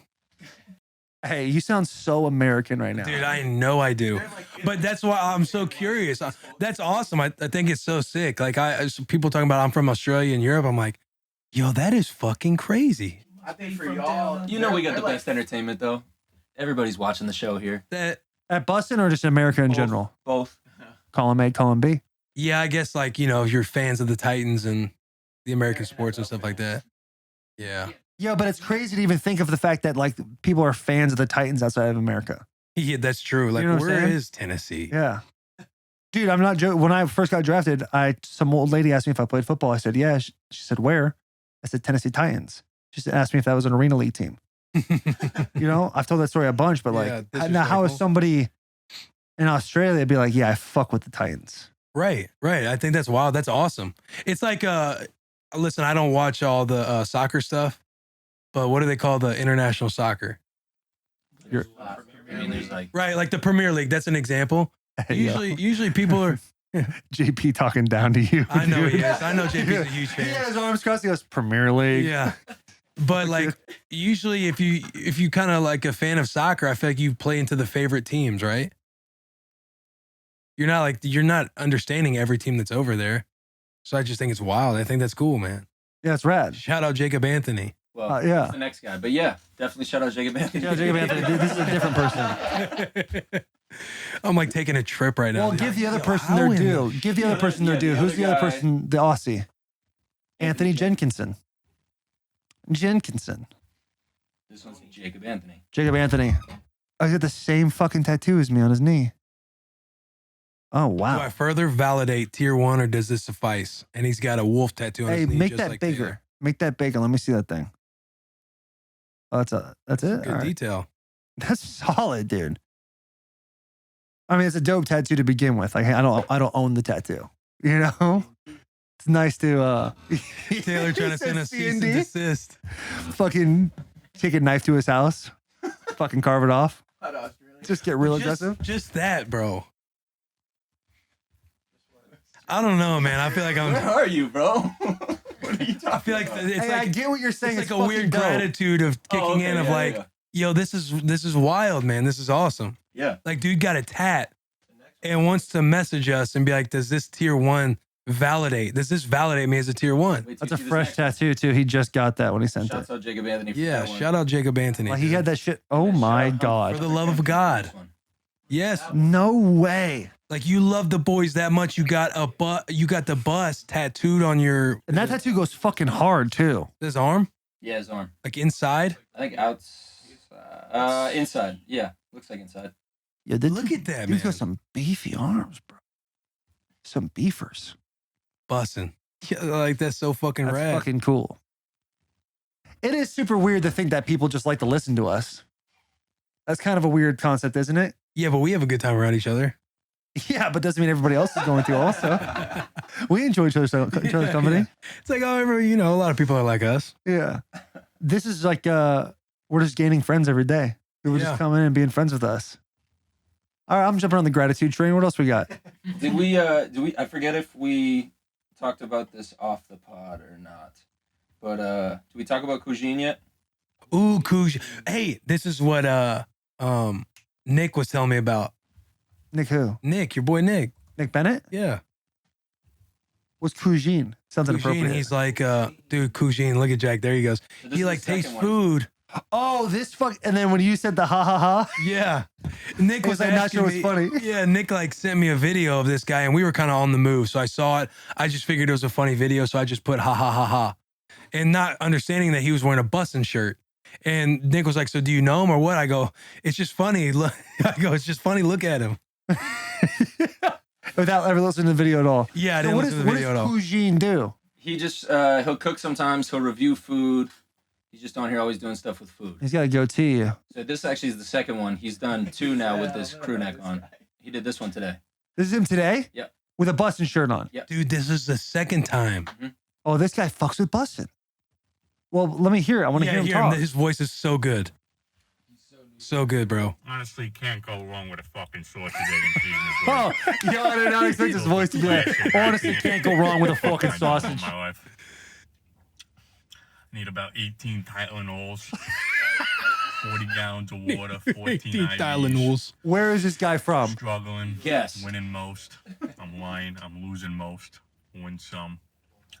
It is what it He ain't is. from Ohio. Take This ain't care. Ohio. Dinky. Cuisines, I got tuned up last night, so now I'm clogging my arteries like I clogged your sister last night. I'm gonna need a dollar DC that's gonna solve all my fucking Oh, problems. this guy's a fucking legend, dude. I got two guesses. Honestly, can't go Boston wrong or with a fucking Chicago? Sausage, egg, and cheese. It's brutal. No? New Jersey, New York, man. What do New you York. He's already said Fuck New am I York. doing with my life? Oh, who said that? Alex already did. Oh, it's about crazy. 18 I got the Tylenols. headphones on. 40 gallons. Hey. Yo, this guy fucking rips, So dude. go follow this guy. It's meals_by_Cooge, and that is spelt CUG. I gotta follow him right now, dude. Gugine, I'm over here at Southside Pizza. I got the pagnatella. It's like a pizza and sandwich in one. They throw the dough in, let it rise like Jesus, and then throw a bunch of class Let it in there. rise like It's got Jesus. speck, arugula, scamutz, which is cheese from the other side. It's fucking classy, let me tell you. Crunchy on the outside, soft on the inside, just like your sister. Real fucking DC. I just followed him. Class. Let me tell you something. This is about a banging though. At least like a 9 out of 5 Madons. Take care. Maybe even brush your hair. Gugine, I fucking love this guy, dude. Yeah, I fuck with Meals by Couge. Couge. Fucking Couge. Bada bang. Yeah. Do we get any good questions from the tweet? Let me pull it up. Do we have any more ads? Wait, one more. Okay, let's knock it out. Knock out this fucking. Let's knock out that. Let me tell you something about the sad boss. It's about to get knocked out. Tell me about that every plate. Oh, you want to know about every plate? It's easy to tell you about every plate. Every plate is America's best value meal kit. While most, why am I laughing at that? While most meal kits come with a premium price tag, every plate offers a delicious. Shut the fuck up, Garrett. I'm trying to fucking tell people about every plate. It's very affordable and delicious. Every plate offers delicious dinners that will break the bank. Let every plate plan, shop, and deliver everything you need to cook a delicious meal at a consistently low price. Please stop scrolling. Please stop scrolling. It's really, I read it at a 4th grade level. And if you start moving it, it's another thing for me to overcome. Choose between 17 recipes. You can still take pictures if you want, Garrett. Choose between 17 recipes that change each week and swap protein, veggies, and sides to your liking. Every plate cuts your trips to the grocery store and stressful meal planning, so you can enjoy cooking and getting dinner on the table in just 30 minutes. Let me give you an example of my personal experience now. Sometimes I'm having a difficult time at home. I got 2 kids, or I'm trying to put them down. They're beautiful children, but they take a lot of work, and so I don't always get the meals I want. With every plate, 30 minutes, all my family gets to eat, and I look like a hero. That's huge. Try every plate for just $1.79 per meal by going to everyplate.com and entering code BUSSIN179. That's everyplate.com and entering code BUSSIN179. All right. That was good, man. I don't know if I like having this headset on with because I start hearing my voice. I want to do different things. Like what you just did? Yeah. That was for me. Yeah, and it kind of changed throughout the read. Yeah, it's because I was trying to figure out where it lived. Yeah. You know? What home is this voice going to stay in? We have questions? Dude, my reading's so good. When Willie becomes a girl dad, do the boys release it for the girls line? From Gilbert Romero. Huh? I think so. We need to get a like a toddler line anyway. But just for girls. Girl dads. Ooh, I like that. Yeah, just I like girl starting dads. there. Yeah. But I think so. We, I think we need- both got bait picture in our head right now, yeah. but we're just going to do girls for kids. Yeah. Kids clothing. Kids clothing. I do think onesies would be hitters, but we should get a line. Maybe a dress. Maybe like a crop top and like a skirt. Yeah. Yeah. Boots, Georgia boots for kids. Are you kidding me? That's a good idea. You're welcome, Georgia boot. That's a good idea. Get some Yeah. little Georgia boots, like the little baby shoes. I'm sure it's not a lot of fabric or whatever used to make boots. Yeah. It's probably going to be even cheaper at the already affordable price they have. And Yeah. when you use code BUSSIN, 20% off on that. Basically, free pair of boots for your kids. Learn them right. Let's get Dad to do a Waffle impression after his attack on Waffle a couple days ago. There's no really impression. It's just like a... That's like every time I see Waffle. Yeah. That's it, though. Yeah. You know? She barks at me like I don't fucking know her. I looked at Garrett like we're trying to show her a moment. I looked at her like she doesn't fucking know me. 5 minutes later, she's all about me. And she steps on my testicles every 6 seconds. Really annoying. My thoughts on Juwan Howard incident. Should have hit him harder. All right. Favorite food and why is it chicken parm? I don't know, man. Food's too hard. I love so much food. The easiest answer is sandwiches. Here we go from Daniel Gutierrez. Thoughts on when a player is highly drafted for your position? Does it create motivation, anger, or upset with the front office? I haven't been through that. I guess I have the last 2 years. Yeah, I mean, you've had a couple situations. Before the roster shakes out or depth chart or anything, anybody gets to OTAs or any of that stuff, right? You still go through the process of watching it happen on draft day. Yeah. So before you even understand and you just see a left tackle get drafted, like last year Dylan did and then Conklin did a few years ago, right? Yeah, Isaiah Wilson was 2 years ago. Dylan was last year, and then Jack was going into my 3rd year. Right. I don't think I have zero anger about any of that. Like, my whole thing is, in the last 28 years has been 3 tackles at left tackle. B-Hop, Ruse, and myself. Like, personally, I would love it if they did find a replacement before I did leave. If it took like a year or two to groom him or help him out, learn the ins and outs. That way, you could be a mentor? Yeah, there's some sort of consistency. Absolutely. But you think you could be a mentor? Yeah, I'm an outstanding mentor. You don't think I could be? I don't know. I have been. I feel like I could see you being like the cold shoulder, don't fucking talk to me. No, I'm not like that at all. Dylan was at my house eating lunch today. That is true. Yeah. I mean, I'm all about the boys succeeding. I think earlier in my career, I was definitely like that, where I didn't want anybody who was like even remotely interested in my position, I did not fuck with. And I think as I get older, I'm like, I want everybody to get paid. I want everyone to I want all the left tackles to be successful. Yeah. You know what I'm saying? It's weird how you kind of like go from like not wanting anyone but you to do good in a weird way to I just want, if everyone does good, it's good for everybody. Right. You know what I'm Team saying? does well, it all falls back on the player. Yeah. Not even just that, but the individuals of the like left tackles throughout the league. If left tackles ball out, they get paid. And the next person up gets paid more and more and more. And it just helps the market more. You know, because at the end of the day, like you're not really competing with anybody else but yourself, especially when you get to this level. So there's really no problem with other people doing well. Like Trent Williams, best tackle in the league. Yeah, I mean the question is like when somebody gets drafted high at your position. No, I have no animosity towards that. I think they're supposed to do that. And once you realize like that they're not out to get you, it's just business. There's no problem on my end at all. So we see it so differently. That's how you see it? No, I don't see it like what you said opposite wise, but like when Rashawn got drafted to the Titans when my first year in 18 when I was here. Yeah. You kind of just know what time it is. Because when I signed, you're like looking to compete and get, some PT and like be a starter on the team. And then when somebody like Rashawn's drafted in the first round, for me, it's kind of like, motherfucker. Yeah, because like regardless if out of the room, if Rashawn does good or not, it doesn't matter. He's going to be the one playing. He's going to be the one playing. Yeah, I think that is different because just where we were at in our careers and where we're at now in our careers. Like, it's just kind of like that. And when Washington and I was playing and stuff, and then they drafted, I want to say they drafted Sua, but just linebacker came across the board in the second round. I didn't feel really any type of way just because I knew I was the Mike and I felt like he might be getting in somebody else's spot. But you're immediately kind of hitting up the LB coach. Hey, didn't see a linebacker coming. Yeah. We're in the group chat with him. The only time I ever felt that way a little bit was going into my 3rd year. And everybody was talking about drafting Larry Tunsil and moving me to right, which I was never going to play right tackle.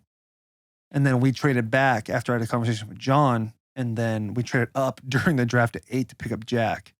And I was in the weight room working out, and Russ Grimm came and got me. And we're kind of walking. He said, hey, the new kid's here. I want you to meet him. And we're walking. I'm just quiet. I'm not really saying nothing. And he goes, hey, this kid's a right tackle. You're all right. I'm like, yeah, okay, cool. That's like the only time I ever had like a moment of insecurity about that. But I think that's also being younger in your career and not being I wasn't established. You know what I'm saying? Mm-hmm. So for me, that's when things changed. Now it's like, if they bring somebody in, great. Like that's actually a good thing. And if he doesn't beat me at left tackle, there's 4 other positions. Hopefully he can play that helps the team. Yeah. No, you're very right about being in different aspects of career. Like you're going in year 9? Yeah. Yeah, I feel you on that.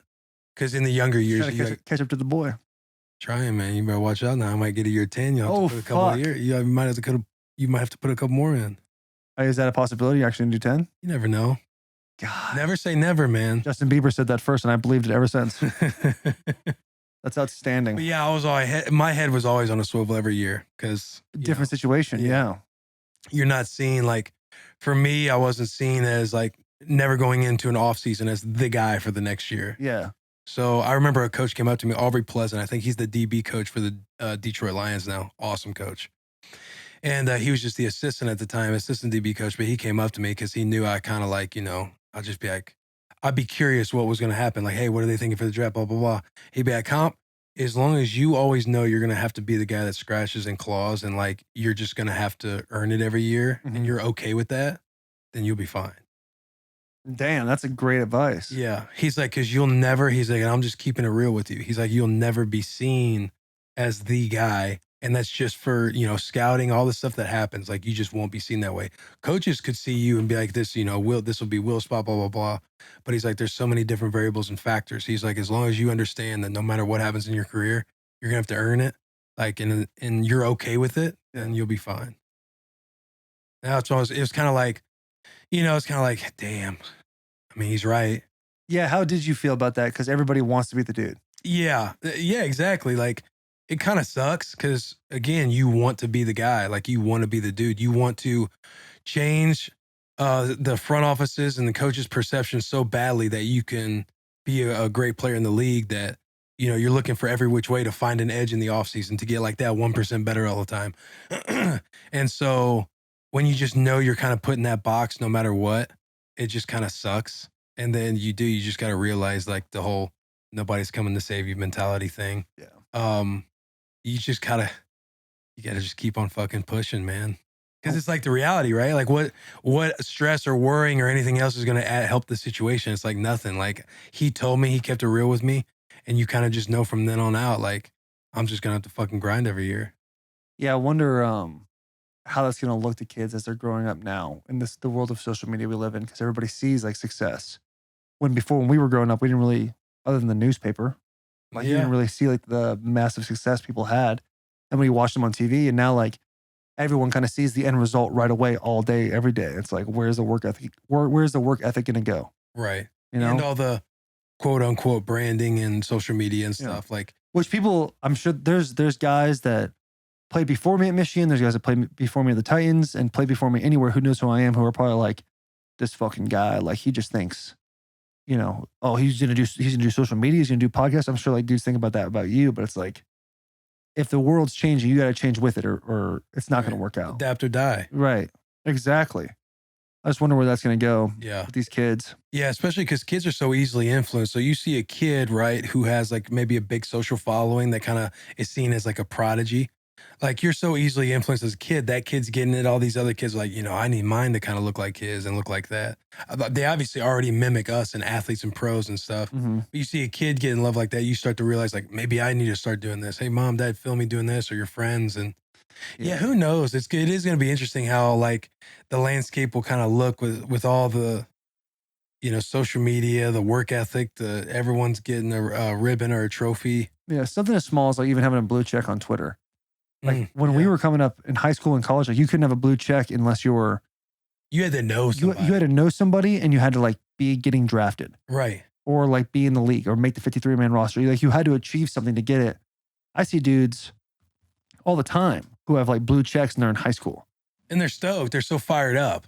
Dude, remember when you first got the blue check? Second year in the league. Holy fuck. It was the best thing in the world. We were moving stuff back with my mom, and I was like, Mom, the boy just got a blue check mark.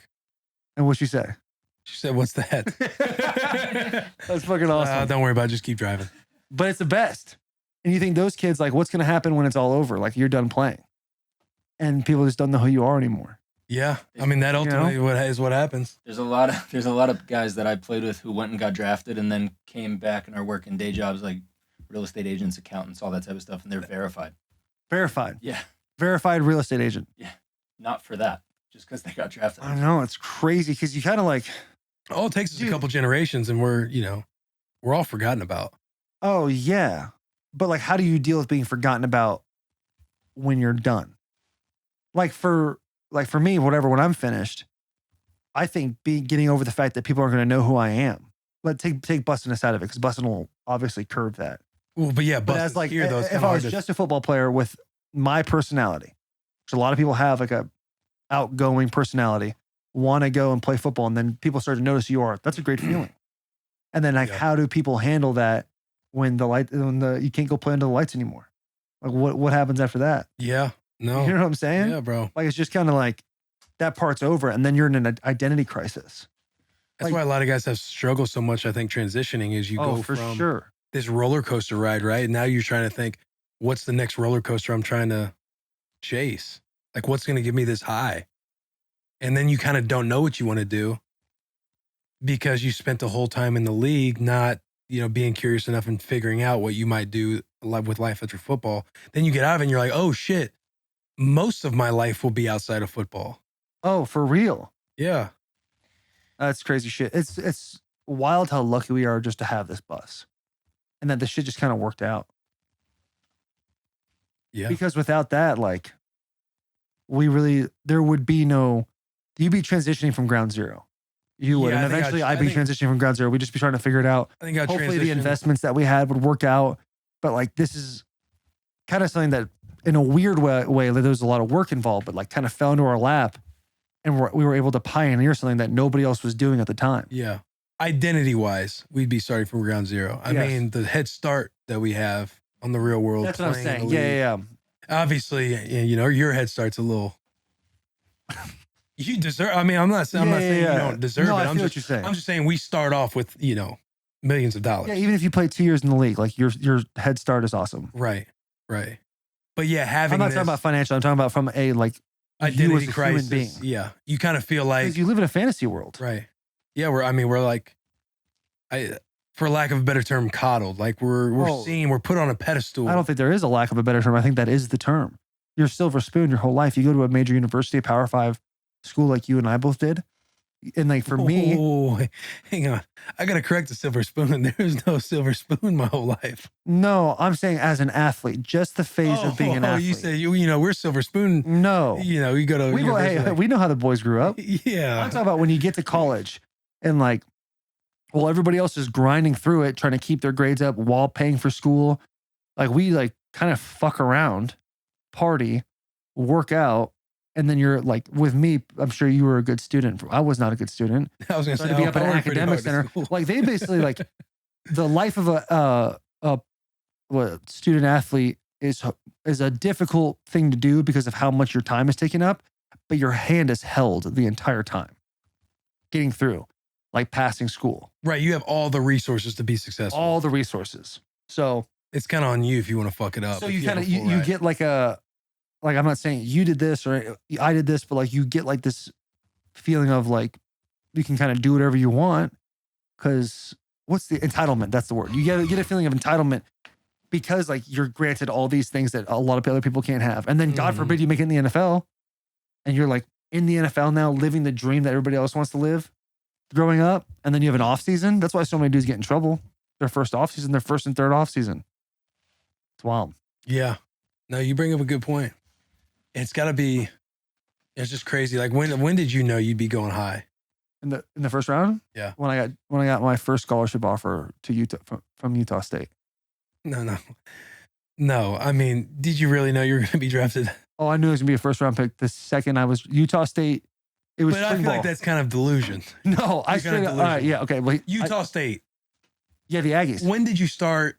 Like, to me, it would have to been confirmed when you're playing at Michigan and like, oh, I'm a legit fucking beast. Because yeah, you can think I'm gonna go first round, but we're all kind of delusional. Like, yeah, in youth Yeah, but if football, you're- I was a when running you're back. I delusional- thought I was gonna be the next Walter Payton.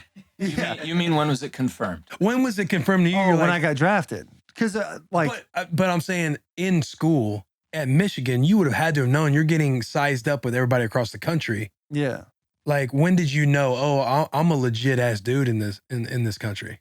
probably when I knew I was like good. playing left tackle. In Oh, college after football. I played my redshirt freshman year, That's awesome. when I played like I started the fourth game or the third game against Bowling Green. It was the easiest game I've ever played in my life. Either easier in high school, and I was like, oh my god, Yeah, this is college. this is college football. This is gonna be a breeze, Yeah. and it kind of was. That's so crazy. I know man. that's fucking weird to say, but I mean, I've told college you football stories. is kind of easy as fuck.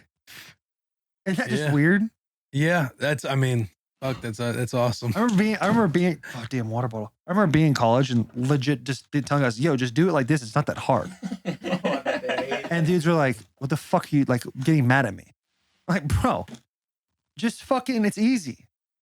Dude, I would look at this guy named Chris Singletary. It would probably be so hard to be around. Oh, dude, you did like. Yeah, that makes you so many friends. I was the worst. I was the worst version of myself in college by far. Like, if you meet somebody that knew me in college, they probably think I'm a dirtbag, horrible person. But especially on the football team too. But yeah, college is easy as fuck. Like Were you gonna say about Chris? Chris Singletary, yeah, he was. He's like one of the recruiters. And we would call plays, and I would just look at him on the sidelines and put one hand behind my back and block guys with one hand and stare at him while the play was going on. It was so bad. Because, like, I don't know. I just worked out. But I was terrible in high school. I was fucking awful until my senior year. And when I got offered, that's why I said before, like, oh, I'm legit going to go to the NFL. I'm going to be a first-round pick. Yeah, that confidence is awesome. I know that's something I had to kind of work on in college. In college? Oh, bro, I would go back and look at my old high school film just to like see myself have some juice. I've heard you say that before. Yeah. And you just like, what made your confidence dwindle like that? I don't know. I think, Coach Bo was hard on us. Yeah. And we would get like, they would coach us hard. And you never wanted to mess up. And I caught myself, I would see Rex Burkhead and he would make it look so easy and kind of just stuff would roll off his shoulder. And I was like, hey, Rex, like, is there something you do to have like this aura about yourself where you just kind of continue to progress like in a game? And then he put me on the book, The Mental Edge by Kenneth Baum. And from there, when I read that book, that's when I started getting into sports psychology and started to get in all of that stuff that I was essentially using my brain as at a disadvantage for myself because I was always afraid to mess up. Yeah. Like I never wanted to mess up. I wanted it to succeed so badly that I would be nervous messing up. Like open field tackle. I would hear it like a coach would be like, you're going to have to make this open field tackle. Coaches don't know if you can do it. And stuff like that would just be ingrained in my head that, damn, I don't know if I can make an open field tackle if the coaches don't believe it. Oh, really? Yeah. Yeah, that's wild. So I would have to like get out of my own head. And senior year was awesome. And I mean, even junior year, like, it's not like I was playing bad. I'm just talking about my journey with my brain. I was never like, that would be awesome to have confidence to look on the sideline in college ball and block somebody with one hand and just put another behind your back just to like kind of show off. Yeah, I got sometimes in college too, but. Right. But the way you thought about it, you're like, I'm going to bounce right fucking back. Like if I made a bad play, I'd be like, fuck, the coaches are just going to fucking, like, this is going to suck being in the film room. I get that 100%. You get that more in the NFL. Like, did you feel that way in the NFL? No. So when I got to the NFL and Coach Haslett, he was the D coordinator. We're out in the preseason, and I missed a tackle, but I missed on the outside. I was a curl flat player, and I missed on the outside leg. And I came over and I was just like, "Fuck, they're gonna rip my ass." And I came over and I was, I kind of was like hanging my head a little bit, and Coach Raheem Morris, he actually just did an episode on the pivot. He's like, "Hey, Comp, fuck that play. You missed on the outside of the leg. That's where you're supposed to miss." I'm thinking, supposed to miss? What is he talking about? And from then on, I was like, oh shit, like, you kind of just move on to the next play here. Yeah. And I felt like a freedom. I felt like I have I look at my pro career a lot better than I do my college career. Yeah. From that aspect. From a mental standpoint. As long as you know what to do, you'll be fine. Yeah. I'm like, oh shit, they're not like verbally abusing me for missing a tackle or missing a play. In college, they really do that, though. Yeah. They're like, hey, Comp, don't worry about it. You missed on the outside leg. Just, try to keep your feet a little bit more. You're good. Pat me. Then start coaching the next day. I'm like, oh shit, like, this is awesome. Yeah. Yeah. The mental stuff, if you get into a little, like, I don't know, like, you start fucking going downhill a little bit. Right.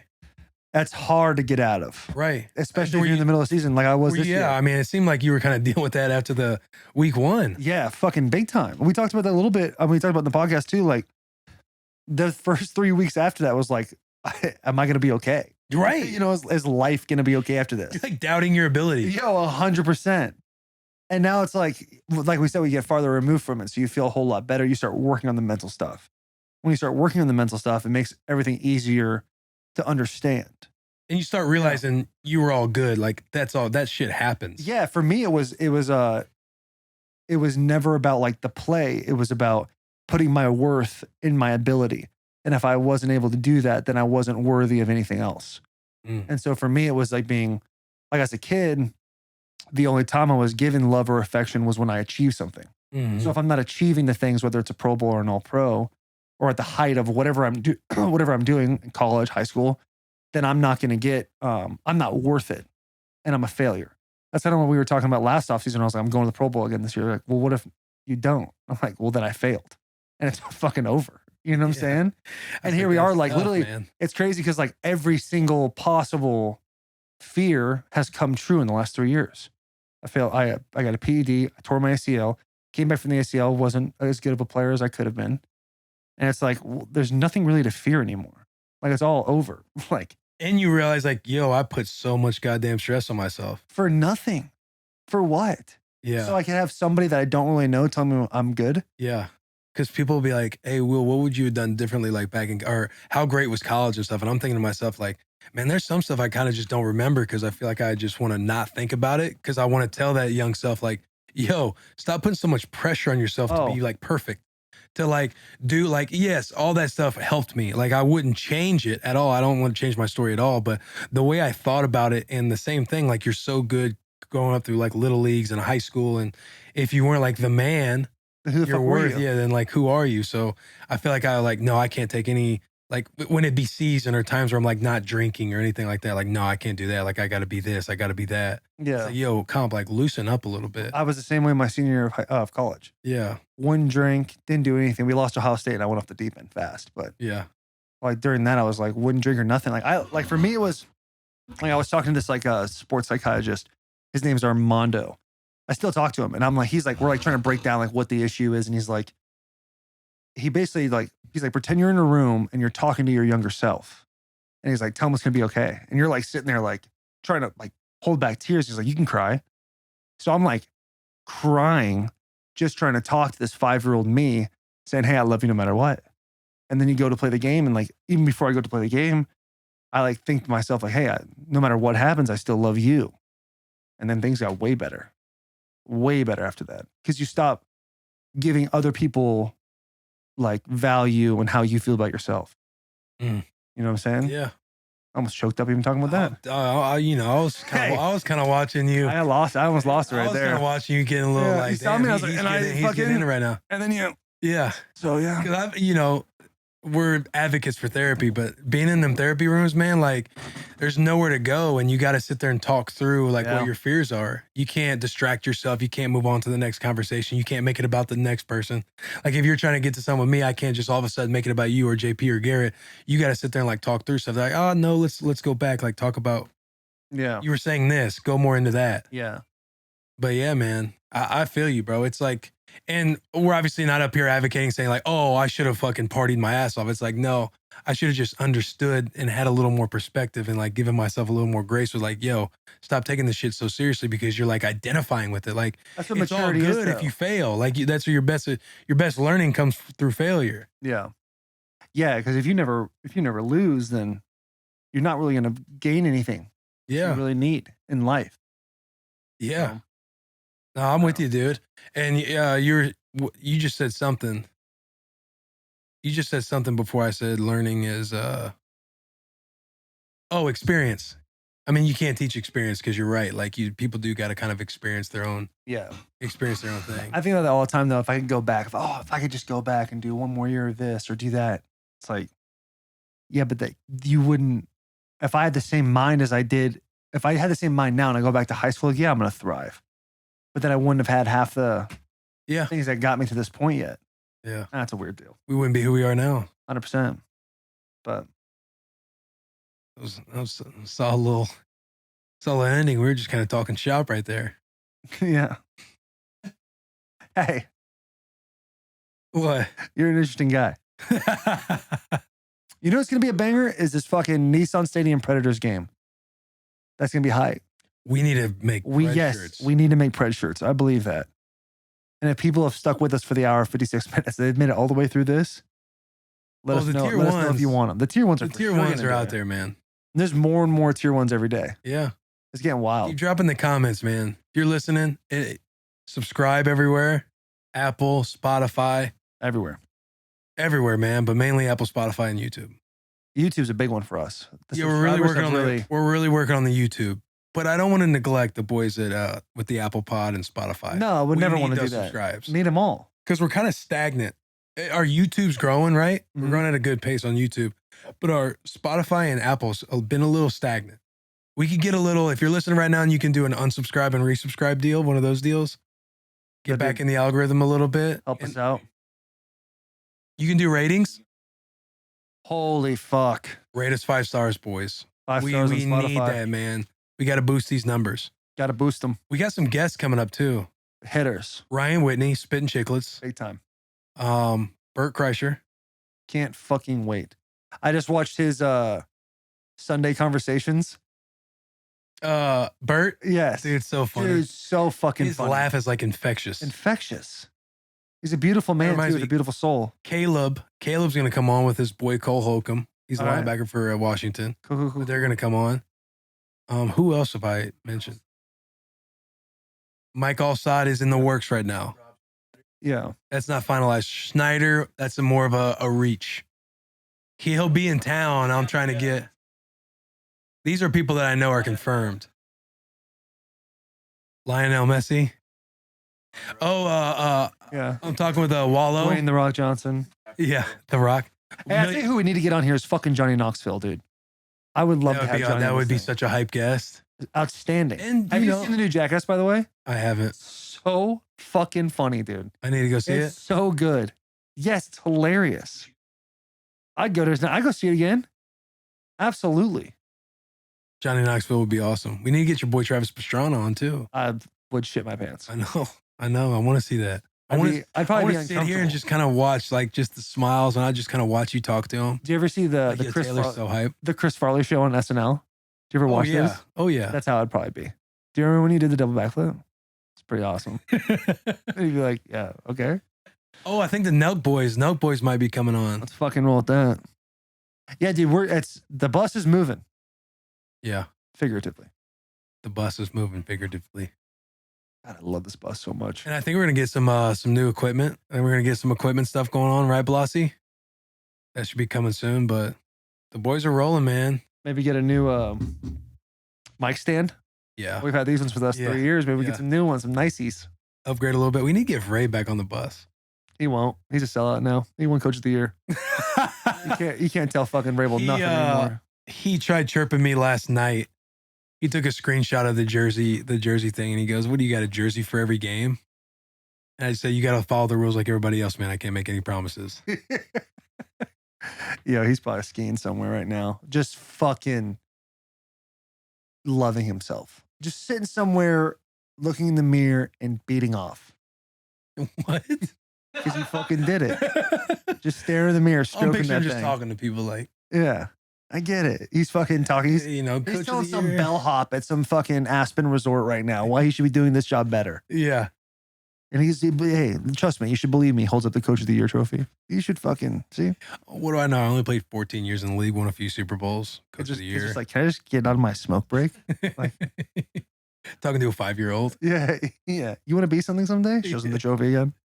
Camera like pans out over to him, goes down to a little kid sitting there. Takes a big hit of his vape pen, blows in the kid's face. Kid's got a candy cigar. Kid starts Cigarette. coughing. Yeah, he gives him the candy cigar. Yeah.